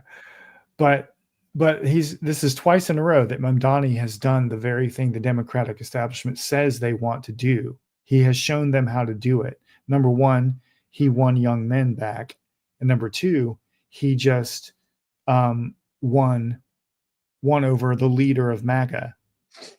And he did it without shifting his positions in any way. He didn't throw trans people under the bus. He didn't do an Islamophobia. He didn't do an anti-Semitism. And technically called the guy a fascist with his permission. To his face. Yeah. in front of the press corps, and the guy laughed about it, right? This is the wet dream of people like Chuck Schumer and Hakeem Jeffries and Gavin Newsom. And all of them are pursuing a failed strategy. Mamdani is leading the way, showing them how to do it. And I think the fact that he's been so successful at it is going to win over the very people that Nick Fuentes might grab. This is now a war between Mamdani and Fuentes, basically. And I think Mamdani's going to win because he's got way more riz than Nick Fuentes ever had. For sure. And I don't think that the Islamophobia, maybe I'm just wrong because I'm obviously not the right target for that shit, but it just seems like it's not as salient as it used to be. Oh, I think it's very salient in the future because, and this is just like the political analysis theory I've been reading lately. There's political scientists are identifying a new phenomenon they call civilizational populism. And they think this is the new political order that's arising. And civilizational populism is basically taking the economic arguments that Mamdani makes and, Trump makes and like the anti-elite argument and wedding it to a concept of your civilization is best that's based on a religious identity. So we're seeing Hindu nationalists, Muslim nationalists, Christian nationalists all adopting populist rhetoric and saying the elites are selling out your Christian or Muslim or Hindu, whatever, civilization to the international groomers and so forth, right? Well, yeah, that's the other thing is the contingent of people who are, still technically QAnon believer kind of shit, that they're going to be ripe for exploiting. Yeah. And so that's why so I think that's what like Marjorie Taylor Greene is going to do. And I think that that's why we're seeing like anti-Semitism ties into this a lot, but so does Islamophobia because Christian nationalists have identified our civilization, the West, as a Christian civilization. So they'll use populist rhetoric and to benefit Christians in the West, but people who don't identify as Christians don't count. They are the tools of the elite who are trying to undermine the Christian civilization of the West. If you're in an Islamic society, it would be the same argument, or Hindu or whatever. And that's what I think is the big political struggle on the global scale that's shaping up. So Islamophobia is potentially going to be a very salient political idea in the future. This is just like that whole stupid Clash of Civilizations from Samuel Huntington in the 90s, dialed up to 11. A lot of people read that book, and a lot of people at the time read that book and went, this is nonsense. But a lot more people apparently read it and thought, hey, this is a great idea. Just like the way tech bros read Cyberpunk and think, that's a great idea. They missed the point of the book, right? Yep. Well, I wanted to kind of close out of here. After, I got to do it because, I haven't done it yet this stream. But I got a song that I wanted to play here. I've got this finalized version of this song that's it's kind of about some of this. Well, really, it's called Maggot Brains, but it's spelled M-A-G-A-T, brains. I've played it before, but this is the final version. It's about my dad, but I hope that maybe other people can relate to it as well.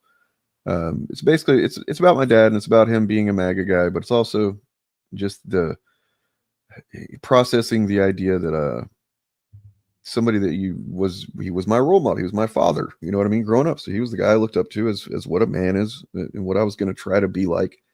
And then, kind of realizing when you get older that he's not the thing that you thought he was, you know what I mean? Yeah. And so literally like lyrics or like this part that says, I used to think that you were carved from stone, but you're paper, skin, and bones. Yeah. It's a disappointment of that. So that's kind of just a side part of the whole thing. And I know a lot of people have had family and friends, loved ones and whatnot that have gone down this way, and it sucks. You know, I gave my dad a lot of chances. Unfortunately, he kind of became his most obnoxiously pro-MAGA at the same time that I was going through my trauma therapy and doing a lot of learning about healthy relationships versus like toxic relationships and behaviors and stuff, and realizing how much of my family that I'd grown up in that I'd never really even realized to the degree to which it was toxic and you know, in some cases abusive and shit. And once I started really becoming aware of that shit, I became zero tolerance on that shit. So my dad, even though, you know, for example, me and my dad used to talk every single day on the phone when I lived in Austin. He lived back in my hometown. Like when my daughter was, whenever, you know, she was first born, you know, I was a stay-at-home dad for a couple of years. And every day we'd talk on the phone. He'd tell me about, you know, when I was a kid and stuff like that. That's great times. I remember just talking with my dad on the phone. And yeah, but so we would still try and do that sometimes. And except he would, you know, he couldn't help himself. He'd bring up something about, you know, like immigrants or whatever. And it would piss me off because I'm like, I'd been paying attention at this point. This is the first administration of Trump. And I'd be like, Dad, you don't know what you're talking about. Like, that's not true. And I'd try to explain to him and he just wouldn't fucking have it. He wouldn't listen to it. But I was expected to hear his bullshit. And it became clear that he didn't respect me as an adult human who, you know, also had a viewpoint. Right. And that's when I was like, I can't fucking do this anymore. And I tried to be like, all right, Dad, we can talk, but you can't talk. We're not going to talk about politics. Don't bring this shit up, please. And he would say, okay. And then he inevitably would. And he would do it sometimes in a way of like, where he was, you know, trying to almost like, it was like being on the internet and some chud troll trying to trigger the libs, right? That's kind of exactly what my dad was doing, because he knew that it would get me pissed off. And then he would get to act like he was like, oh, you don't talk to me like that. And because I'd end up calling him stupid, you know, like, God, you're fucking stupid. I went through a lot of the same shit with my parents. And I was like, how in the world did a person with my value system emerge from you? Right. I thought I got my value system from my family. I guess I was wrong. Yeah. So anyway, got that song done. I'm pretty much almost done with the album. I just, you know, want to get it spotless. Cool. I've actually got. Let's hear it. Roll that beautiful bean footage. Here it is. This is Maggot Brains.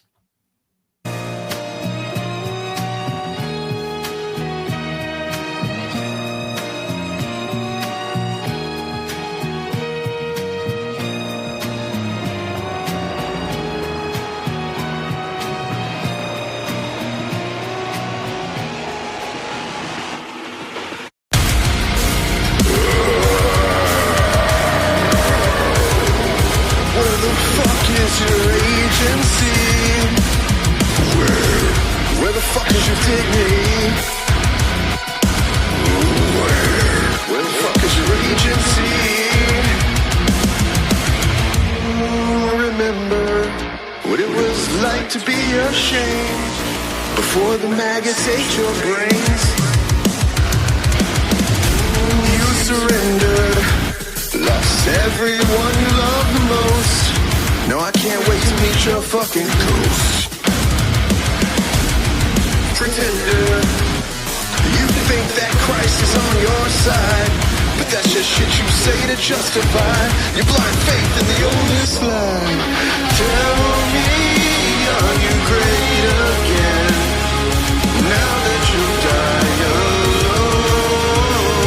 I used to think that you were cut from stone, but your paper skin and hollow bones. Yeah, so I'm great again now. Are we great again, what? Are we great again? Are we great again, what? Oh, thank you for never failing to bend. Spineless and weak will till the very fucking end. Thank you for never failing to bend. Spineless and weak. So yeah, also go ahead and talk a little bit while I was playing. This is also like once that started happening with my dad, and I started realizing that he like is just in this cult kind of thing, it started causing me to look back at other things from when I was a kid and realize that essentially my dad's always been kind of a coward. That's kind of what the song's about as well. The part where I say, thank you for never failing to bend, spineless and weak-willed, and I'm thanking sincerely because like it does give me a very clear example of what not to be. You know, and you know, in a hooked up way, it's almost like that is maybe a better example for me than, you know, I don't know, because I don't have any, can't actually compare it to the other thing because it's all I got. But what it is it seems pretty clear to me that, okay, so don't be like that. Actually have, you know, principles and stand by those principles and whatnot. And that's how I'm, you know, raising my son, and it's going pretty well so. Cool. Yeah. The other one, I do have another one. This is also technically related. This is the one that is about, well, I'll just play it. Oh, by the way, each one of these, a lot of my songs now have these kind of bizarre or very out of the regular genre type of introduction or outro that's for the album version.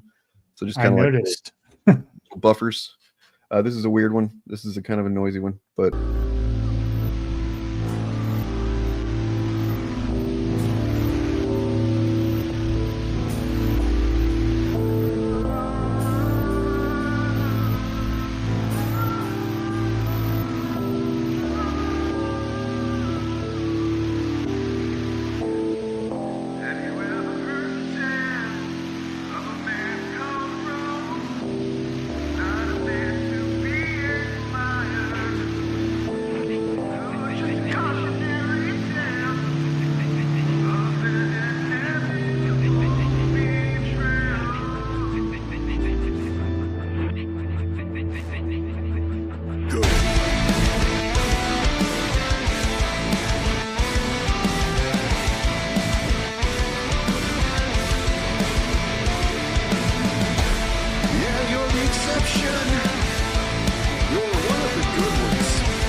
yeah, I was thinking about when I making a video for this one and just kind of like flashing, you know, I don't know, people like Eric July or whoever, you know, even though he's not really MAGA, so it wouldn't really work.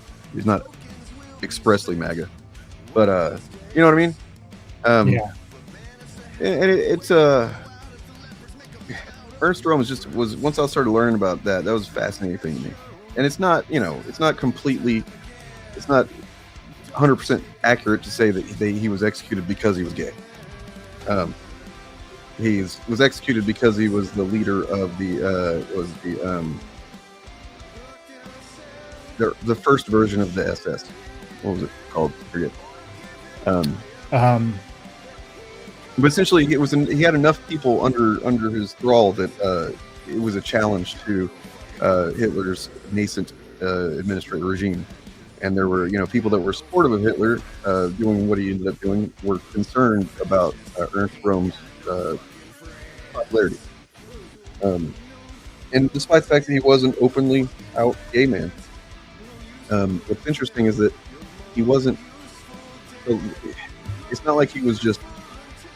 We tend to think of things how we think of like how they are now. So like thinking about just some flamboyant gay guy or something. If you're thinking about it in terms of stereotypes, which you shouldn't, goddammit, don't do that. But you know, he was not that. he was a World War I veteran that had his nose shot off in the war. Yeah. And you see that in many photos of him where it's just mangled mess of shit on his face. And he was he specifically, so even though he was a gay man, and he had sex with other men, that was well known amongst most people, at least in military and whatnot. What he was not was a flamboyant gay man, because that is the kind of thing that you could not be. Even in Weimar Republic, when it was somewhat acceptable in the higher classes anyway to be a gay person, you could not. It was still frowned upon, or just not accepted at all, to be effeminate as a man. So he was, big burly badass type that also had sex with men. It's just kind of weird. It just goes to show how fucking arbitrary this stuff is. That okay, you could be gay, but you couldn't be you don't act gay. Basically, is what it was. You know what I mean? Yeah. But that's not. So yeah, he was really executed. They definitely used his sexuality as one of the reasons why they had to do something, get rid of him or whatever for publicly. But the fact is that from what I can tell, it seemed like Hitler didn't love the idea that he had to have him executed.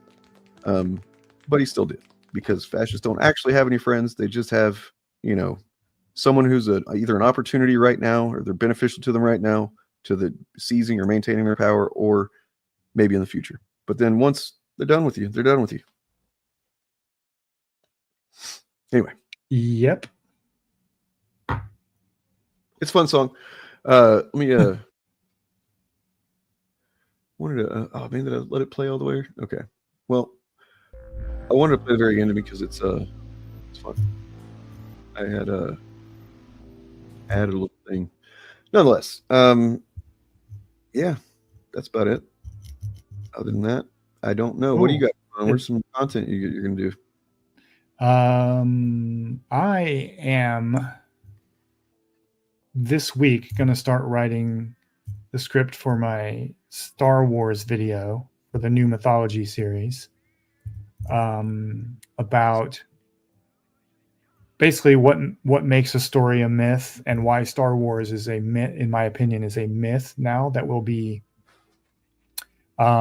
treated by future generations the way that we treat the Iliad and the Odyssey and Shakespeare and stuff like that. After that, I'm probably gonna, I don't know. Oh, the my favorite conservative train wreck waiting to happen project, the Pendragon Cycle, dropped a new trailer this week, and I just saw today that John Delarose is covering it, and admitted in his. That's right. Like he's gonna try and inflate it. What's that? Is he going to try and make it seem like a good thing, you think? Or is he going to be critical of it? Yeah. Like I watched his video, and he kind of admitted that he said he's on the Daily Wire's press packet. He's in their press packet, and they reached out to him. So he said he's going to cover every episode. Maybe Semite or what? Maybe yeah. Know about that. I guess. Because, I mean, seriously, maybe we should tell Ben Shapiro about that. Maybe. Very much not. He's finally found his barrier for the bigotry he won't accept. Yeah. But like the first trailer didn't hit the chud space at all. And now the second trailer kind of has a foot in the door. And I think maybe they're pursuing a marketing strategy that they're going to ramp up as the show goes on. But John Delarose said he is going to cover every episode of the show. So maybe I'll do something related to that if it blows up again. And I'm kind of in an all Star Wars space now. Like I just finished watching Andor, and I know I'm behind the curve on that one. Excuse me, but it's kind of inspired me to watch all Star Wars again. It really, I mean, to be just, that it's not going to give you that same vibe. Like that's a very, Oh, I know. What I feel like the Disney shows have done has taken because Star Wars originally was several different vibes and genres and everything smashed together, and that's in some ways the Disney shows have each one kind of taken at least one of those vibes and extrapolated from that kind of thing. Yeah. You know what I mean? So you get basically this one is there's some a little bit of resistance anti-authoritarian, resistance, guerrilla warfare kind of stuff going on in the original Star Wars trilogy, and that's what this one is more or less kind of building on. Yeah, for sure. Like, but what did you think about? Because what I was curious, I remember telling you that I really was surprised and satisfied with the Luthien's backstory. So I was curious what you thought about that. Oh yeah, I thought it was great. Yeah, because I never got tired. You told me you got tired of him after a while. I never got tired of him. Because I'm like, I don't know what to fucking think. Like, what puts this guy where he's at, where he's making these choices that most people would have a hard time with, and I understand why he's doing them, and he often is shown to be, have made the right choice. Still, they're pretty controversial choices, and and I just wanted to know what was driving that. I guess what it was I started getting worried that they weren't going to tell us, and then they did. Yeah. At least they didn't make him a former Jedi, right? Yeah. Which is where I thought they were going to go with that. I never got the vibe that he was that, but I guess I didn't expect exactly what it was. Even though it's pretty simple, that's not an insult. It's just a very straightforward reason why he is what he is, and I didn't expect I forget her name. What's her name to be so tied in with him like that? But yeah, once they showed that, and then the episode after that where she's trying to get to him, spoiler alert, in the hospital. Yeah, her name was Clea. Yeah. All that was excellent, very excellent, and then just having that fresh context for who they were and what they meant to each other was also very powerful. Yeah, and I just rewatched Rogue One, and that movie hits really different if you watch it after Andor. I bet. But I'm not going to watch. I mean, eventually I'll watch all the Star Wars shows, I'm sure, but I'm just going to just do the movies really, and Andor's got me thinking about doing some kind of essay about the ethics of resistance and how to authoritarianism and how it puts good people in situations where there are there's no good ethical choices, but they still have to do something. Yep. And how it also kind of makes virtues out of things that would normally be considered bad. Yeah. I mean, Luthen is like the embodiment of that. Like that great speech he gives in season 1 about how I'm damned for what I do. Yeah. Was a great embodiment of that. The whole Andor show reminded me while watching it of there's only a few episode arc in one of my favorite shows ever, which is Battlestar Galactica, the 2004 whatever remake. It's at the beginning of season 3. They do this kind of a sudden shift in what's going on in the story, and that shifts what's happening on the show and whatnot. And it's like they find a planet to land on, and Gaius Baltar becomes president, and they decide that he decides that he wants to stay here on this planet, even though they kind of got lucky with it. It's not really a great planet, it's not like super abundant with resources, but they can live there. And then they don't know for sure how long it'll take. Maybe the Cylons find them. It's kind of a big risk to just stay there instead of continue going looking for better option. But they stay, and then of course after so much time, the Cylons show up, and now they are under occupation of the Cylons on this planet for several months. I think maybe a year. I don't know. But they're doing stuff like the same people that were working as officers on the Galactica are now doing things like suicide bombings of the police station, the police headquarters, which is using some humans are signing up for it to work for the Cylons, which they see as that's fucking, you're a traitor, you're betraying your humans. They're fucking blowing people up, and that becomes a controversial thing in the show. And that's anyway. Point being that what you're saying, Andor specifically reminded me of that, but much more nuanced and more exploration of that. Because I was about to say that was the point where I stopped watching Battlestar Galactica. Really? Yeah. Now I'll probably would have a different opinion if I watched it now, because I'm not the same person I was then. If that's what you're thinking. Like, it doesn't stay that way long. Yeah. Well, what bothered me, I remember that this is a very Mahler moment I had, but I specifically remember that what outraged me at the time was the argument they made for doing the suicide bombing at the police recruitment thing was that they couldn't infiltrate the police department. And I was like, you just had a fucking cadet, bro. That was the way you infiltrate the police. It was more about they were trying to get Baltar, which is not great. And to be clear, I don't think the show was making that as the show's argument either. I don't think it was presenting. No, they weren't. But that was just my stupid Mahler brain moment that I had where, oh fuck, that's bad writing. Fuck that. No, I mean it was I think specifically that was Colonel Ty, who was already a veteran and very much hated Cylons at that point. And now he'd been captured in their facility for a while. They pulled his eye out. And yeah, he was not the happiest fella, and he was the one in charge of the resistance. So he was making some rough choices, and the former president Roslin got onto him about that. Yeah. Also, the time jump, I think, probably jarred me more than anything. Yeah, because it wasn't a build up to the occupation or anything like that, or it wasn't starting in media res like Andor was, where everybody's already under occupation. It just was sprung on us out of the blue, and I thought that was kind of I can see how that would be surprising. I guess I like that kind of thing when it's done, and I think it was done right, because what it did was you start off with Battlestar Galactica as a mini series, which what they did, and then it gets really successful, and you start getting really talented writers on it and stuff like that, and you realize that wow, we have kind of painted ourselves into a corner with this premise. We're just going to be stuck in space and we can't really evolve relationships very much. We can't, and I think that's one of the big reasons they chose to do that was like, well, if we kind of take this, almost a quarter of a season to kind of do this, different setting and different context going on, we can really progress the characters, the relationships, which is what the best benefit of that was that for the rest of the show, you're dealing with consequences of relationships that formed because of that time jump and whatnot. It becomes much more rich as far as characters go and between them. But I'll give it a rewatch. I would recommend it.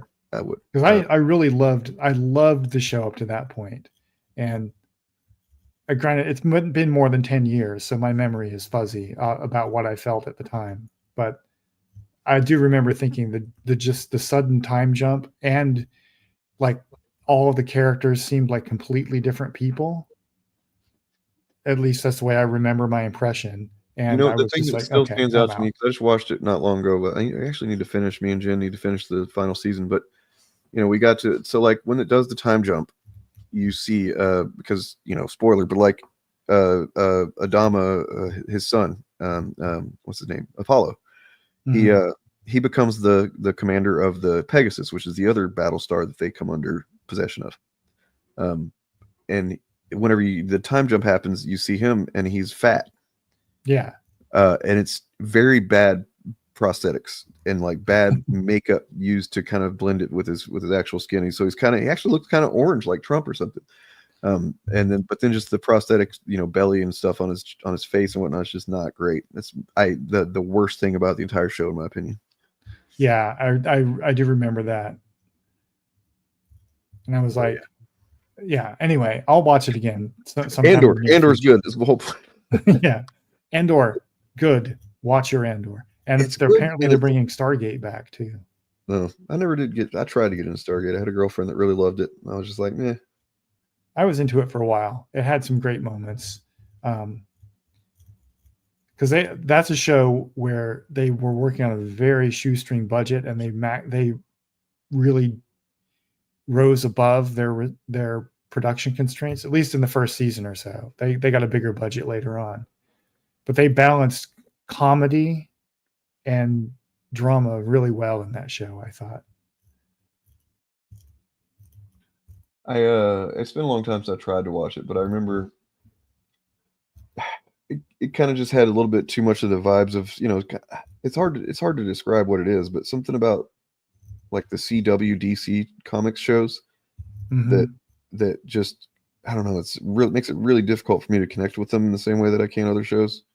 I don't know. I don't even know if I know how to quantify or describe it, but yeah, well, every show is like has its own vibe, and it doesn't vibe with everybody. But Stargate was a hugely successful TV franchise, because there were the core show, and then there were two spin-off shows, yeah, and a couple of TV movies. I think there were a couple of because I did try to watch Stargate Universe, which was the one that was explicitly, like, this is our Battlestar Galactica version, where they were trying to do a very similar, approach to that they did with Battlestar Galactica, and I think that only lasted a season 2.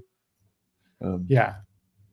But what I like about the announcement of the Stargate, the new one, is that it's not a reboot of the show. It's picking up where the last one left off, plus the time in between, apparently. So that's kind of interesting. And it's being done by most of the original team, the production team. Oh. So, yeah, maybe we'll see like Jason Momoa cameos or something. I don't know. But there were a lot of shows around that time, but before Battlestar Galactica, but between the ending of TNG, and there was a period in there where we had shows like Babylon 5, Stargate SG-1, and that show with Kevin Sorbo, Andromeda, and a bunch of other like low budget sci-fi shows that were trying to fill that void. And only 2 of them were worth a shit, in my opinion, which would be Babylon 5 and Stargate. But that was an interesting period in American pop culture, I thought. Well, yeah, I mean, so like one of the reasons I think Battlestar Galactica is one of my favorite shows, and just historically, is not to say that I could hold it up to many shows I've seen since then. It's like like Breaking Bad, for example, just skews the whole fucking metric. But like, is because Battlestar Galactica was pretty much the second show after Lost. For the well, no, there were other shows, but I mean, as far as like what I was into already, that started doing these long form storytelling, where it's like not just episodic, and it's season long arcs and whatnot, and I fucking love that compared to Babylon 5 was one of, if not the first show to be explicitly designed that way. Yeah. And so a lot of those other shows picked, like Buffy the Vampire Slayer did it too. Yeah. I forget the timeline of when all these shows are relative to each other, but I know that Babylon 5 was explicitly pitched as a novel for television, and they wrote it with a 5-season arc in mind. And then other shows did that too. And it's weird that I grew up in a time when the default TV series was episodic, and stuff like Babylon 5 and Buffy and Battlestar Galactica doing serialized stories was weird and cutting edge. And now it's what everybody does. It was hard to get people like mainstream audiences into it for a while. But I remember basically the reason Lost lasted 6 seasons instead of the network wanted it to be 20 seasons was basically they just knew that if they only had so much story that they could tell before they were just feel like they were kind of faking it. And like they ran out before 6 seasons too. No, they did not. Fuck off. I'll fucking fight to the death on that. But I think the last couple of seasons that's when everybody fell off and stopped watching around that time. The 4th season, around the time of the short season, which was the 4th one, because that was the writer's strike. Yeah. But that was when I got into it, man, because to me, like the sci-fi stuff, the fucking time traveling island shit was where I was like, fuck yeah, this is crazy. I love it. Yeah. But anyway. I guess it was one of those things where the payoff wasn't what the audiences wanted. I don't know what the audiences wanted. I had a good friend that was really into Lost. Like I didn't get into it for the first couple of seasons. I didn't watch it, and then I finally did. But like my friend was into it. But it really has to do with, and this has caused me actually to do quite a lot of thinking about what do people want out of finales of shows, because it seems so hard to get them right. It seems like some of the best shows that people loved, they hated the very ending of it, right? And it's like Lost is one of them, Battlestar Galactica is another one. And I've both of those shows, I can see where some criticism is like, okay, I can see not like that, but like people dismiss it and say that it ruined the whole show for them and that kind of thing. And I'm just like, I don't fucking get that. I don't get that either.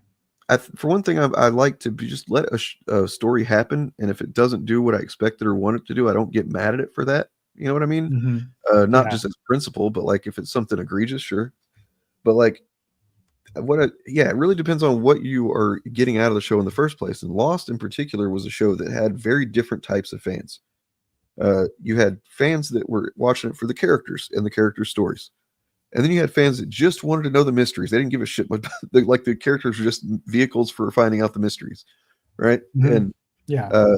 and that was what my friend was. And we got in a big fucking argument after the finale. And I was just like, dude, you weren't even watching for You don't give a shit about the characters. You just want to know, like, you wanted the mysteries to be a certain thing. And it's like, it turns out the mysteries, you know, and it kind of is a friends we've met along the way kind of ending. But like, well, but I don't know, it was such a great. The reason it was a great show, especially early on, is that it had the potential to be anything. They planted so many seeds that made people go, "What?" Yeah, like just and in the first two on episodes. purpose that they just kind of were, of course, randomly And putting as the stuff show- in there. Yeah, as the story goes on, the narrative possibilities are being eliminated. So inevitably, people are going to be unhappy because it's like with any show, your headcanon turns out to not be what actually happens, and you get mad about it. I also think people just don't like it when their favorite show ends. That's what I think part of it is too. Yep. There's like you're So- dealing with feelings in general. And it's like, you know, how somebody might losing a loved one might result in having a moment of like anger outburst or something like that in some other context, right? Because you're just dealing with kind of this loss that's going to bubble up in other ways that you're not expecting. Yeah. It's a whole thing. I've thought about doing a video about it many times over the years. It's like, actually, I think on my list, if I were to dig that out, of my first, I don't know, 15 or 20 video topics that I wrote down when I started my channel, Mhm. that's probably on there. Pretty sure it is. Yeah, Along with and I stuff don't like see a lot of retrospectives about that on YouTube anymore. I don't go looking for them, so I'm sure they're out there. Yeah, I mean, there's a YouTuber named Billiam, it's like William with a B, Mhm. who did a goddamn Lost retrospective, which like is about, I don't know, the combined seasons of them, and he had like sketches in between all of the little bits of it and stuff, and he covered essentially every episode, and he put out one video about it, which is this massive fucking, like, I don't remember, 5 or 6 hour video or some shit. But yeah, So it's like, instead of watching the whole series, just watch this video and you've got the whole story. kind of. I mean, watching his video was like making me like, man, I should watch the show again. But then I'm like, that's a time consumption. That's a time commitment that I just don't have anymore, that I used to have more Mhm. of. Yeah. I've been wanting to go back and rewatch the X-Files, and I'm like, oh fuck, it's 10 seasons long. Jesus Christ. Or however long it is now. Worst and best. I'd say worst is probably, I don't hate Game of Thrones like most people seem to. I don't hate that finale. Me neither. I mean, I think that some stuff that people complain about with that is kind of what falls under what we talked about already, and then some of it is just they weren't watching the show or something. Like, people mad that Daenerys turned out bad. Like, were you not paying attention to every season? She essentially had at least one moment where she was like happy to have somebody fucking broiled alive for small shit or whatever. Yeah. Hey folks, Daenerys was always bad. She was never going to turn out to be the good guy. They planted the seeds of what she did in the very first episode that she was in. Which was what happened?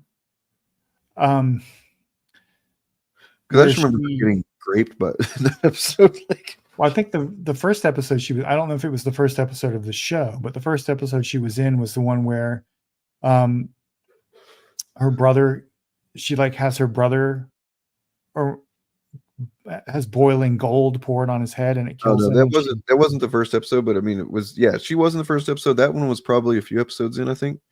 Yeah. I think. But at the very beginning of her story, they planted the seeds that paid off with her just doing what she did in the finale. Well, I mean, technically, that was also Momoa that did that too, because he said a crown for a king. Yeah. His brother had pissed him off to the point where, but then, yeah, anyway, you're not wrong. It showed plenty of times that she was going down a dark path and that she was going to have the power to do some fucked up shit. But as far as best, I still think, I mean, Breaking Bad did it great. And especially once, if you watch El Camino after, because it did not really, all it did was it showed Jesse get away. in the end. But like if you watch El Camino, it is his story of what happens after the finale, and it is a very good movie, I think. It's pretty simple, straightforward, not as big or as exciting as you might want necessarily, but it shows it's a perfect vehicle, so to speak, to show Jesse's character growth from the beginning of the show to where he is at the end of the series, and to show how he's learned so much. And like he's the exact opposite of Walt in that everything he learned, he ends up using to better his life and to change and to do things completely differently than what he'd done before. Whereas Walter, throughout the series, bad shit happens and he keeps doubling down and doing it, you know. I have a confession. I have never watched Breaking Bad beyond the first episode. Oh my God, dude. Oh God. You got to watch that shit. It just didn't, it didn't connect with me at all. I was like, yeah, it's one of those shows where I've tried watching it and I just don't get what people saw in it. I mean, you know, if nothing else, the performance, but I mean, you know, so it turns out to be far more of a, it's definitely premise driven at first more than anything, but then the characters are, you know, and then obviously Bryan Cranston, who ended up winning, you know, lots of Grammys, Emmys for that shit. He was well earned, in my opinion. It's just really compelling. I acknowledge all of that. But I watched the first episode and I was like, okay, I'm not interested. Maybe it's just I'm just not interested in that material. So I've never been a big fan of crime stories or drug related stories. Never been a big meth fan. Yeah. Sorry. But whole I'm not a big fan of The Godfather either. I acknowledge that it's a great film. Well, I mean, the thing is, stories of organized crime don't appeal to me. In my opinion, what the Breaking Bad does differently than like Godfather, you know, like these, you know, kind of, and then like Scorsese movies. I know Godfather wasn't, but it was very much influenced by it. Those kind of like, in a way, I mean, he does show the negative consequences of these lifestyles, but it still kind of seems like they're glorifying it a bit. Whereas Breaking Bad goes out of its way to just show the really fucking negative consequences, and that essentially as time goes on, spoiler alert, Walter becomes the fucking monster, you know, which was the premise at the beginning was, you know, he said what's his name? Vince Gilligan said that he wanted to take Mr. Chips and turn him into Scarface. And he does, you know, the first episode where I think the first time maybe you meet Walter, but the first time he's teaching a class that you see, he's talking about change and how change is, that's essentially the premise of the show, is to see this character change in a way we've never seen a character change on a TV show before. And I feel like it definitely pulls that off, and then some.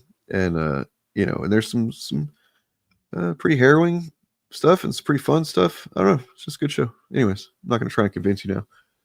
Better Call Saul. Yeah, you don't have to. I'm like, it just was, for me, it was one of those shows where I can be like, okay, I acknowledge its greatness from a technical perspective, but the material just does not connect with me. The material, I guess, no incentive to really watch it. I guess what I would say is the material becomes not really the same thing after a while, but you know, that's all I'll say about it. Pluribus, I just found out about the other day. I didn't even know that was out or a thing. So I'm gonna have to check that out. Gilligan's a new thing. Which, by the way, he got his start on X-Files, you know? Yes, he did. Yep. And you know who directed an episode of Breaking Bad or a couple episodes actually, but whenever, apparently I need to find this. I don't know if they're on stream was doing this or what, but some of these Ryan Johnson, right? EFAP chuds watching, and realizing that Ryan Johnson directed some of the episodes. Or whatever. I read that the episode of Breaking Bad Ryan Johnson directed is widely acknowledged to be the best episode of any television show ever made. Yeah, it's called Fly, and it's very good. Yeah. And it's very different from the rest of the show. Like if you didn't know it was somebody else directing it just by seeing it in the credit, and you watch it, you would think there's something really different about this episode than what, because it's a bottle episode. So, yeah. Have you ever watched Community, by the way? Yeah. Fucking love Community. It's great. Anyway, I'm gonna get the fuck out of here. All right. We could talk about shows all night. Maybe we'll do it tomorrow or something if you want to. I've kind of been wanting to start streaming more, but just need to make the time to do it. Maybe. No pressure. I'm not committing you to it or anything. Yeah, guys, if you are not subscribed, you should be. That'd be cool. Help me get to 8,000 subscribers. Like the stream. Yeah. Fucking peak water cooler TV, huh? Yeah, if only anybody had jobs anymore, you know what I'm saying? Water cooler? What? And it's not like, if you have a job, there's not a water cooler anymore. You got to bring your own water. They don't do that. They don't provide that for you. My job does. That's really cool. But fancy. They're not. I mean, bosses suck as a general rule. But as bosses go, mine aren't terrible. We do have a water cooler where I work. But none of us stand around and talk about TV shows around it. Well, one thing I want to say about my music, by the way, is it is all made by humans. There's no AI. As you can see in this image here, I reject AI with making music. That's not my literal middle finger, but it is a representation of my attitude towards, you see the robot hand, that's AI hand. And that's how I feel about it, okay? So keep that in mind with this song that's I'm about to play here. It's called Scene Missing. Subscribe to Bob of the Old Ways, and then I'll see you guys hopefully on Sunday for the Fabcast. Peace. Have a good night. Peace.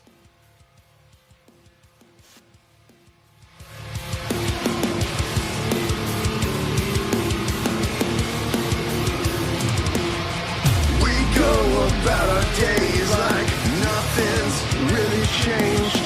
Play the roles that we've always played. Read the lines written on the page. The movie's gotten strange, heavy-handed, hollow, and insane. I don't want to be too dramatic. This movie has lost its magic. Plot's empty and erratic. Audiences fucking had it. Manners they get dogmatic. Product of corporate habits. Every frame beyond dramatic. Free for all and systematic.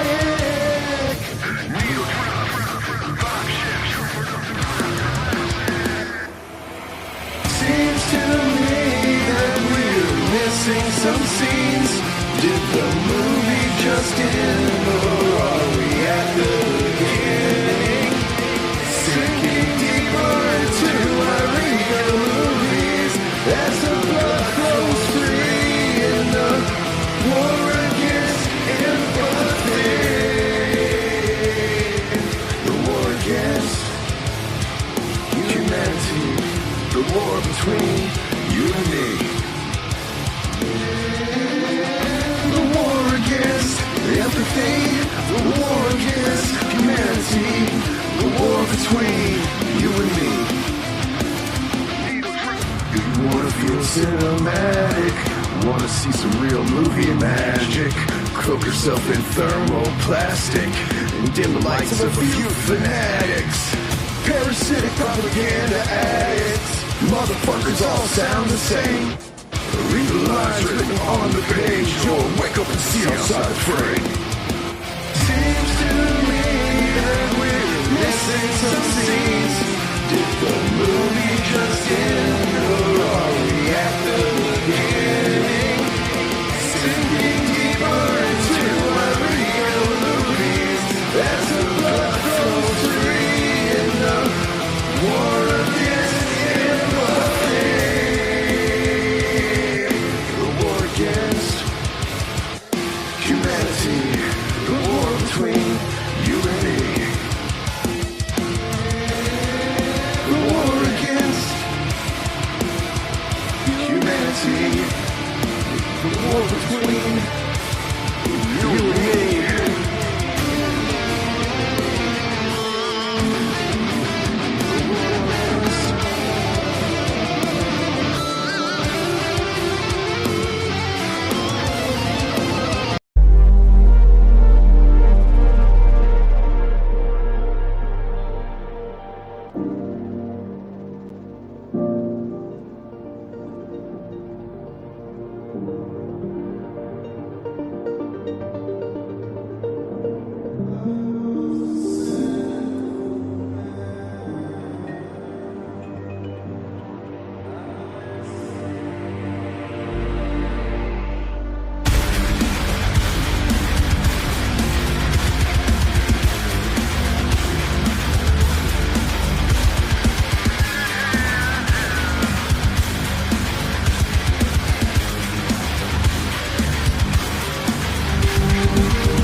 Snake oil floods the feed with half thoughts and cliches and the oldest lie.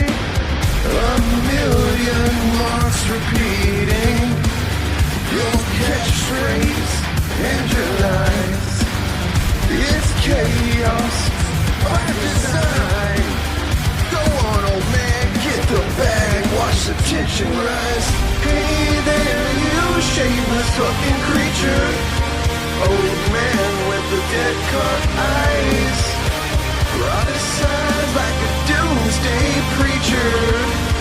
Antagonize and monetize.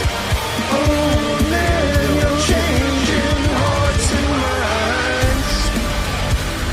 Changing hearts and minds. If I was a cynical man, I might say silver tongue deceives.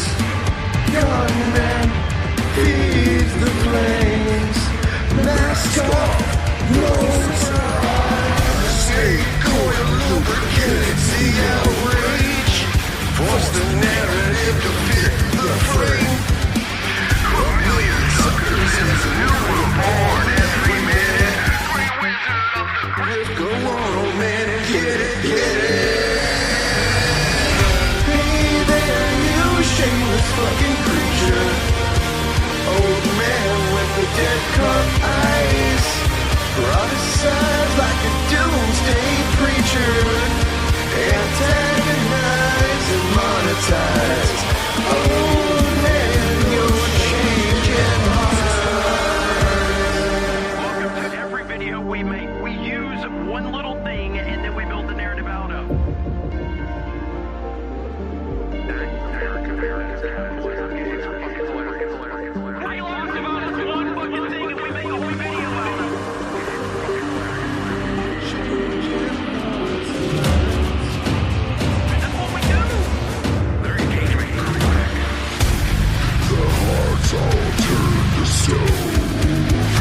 And the minds are rotting on the vine. The hearts all turn to stone. And the minds are rotting on the vine. The hearts all turn to stone. And the minds are rotting on the vine. Hey there, you shameless fucking creature.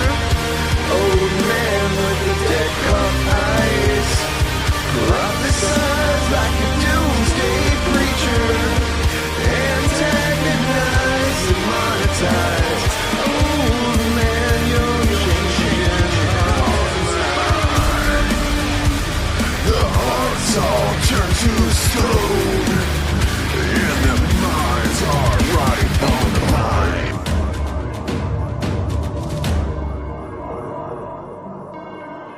Fucking nailed it.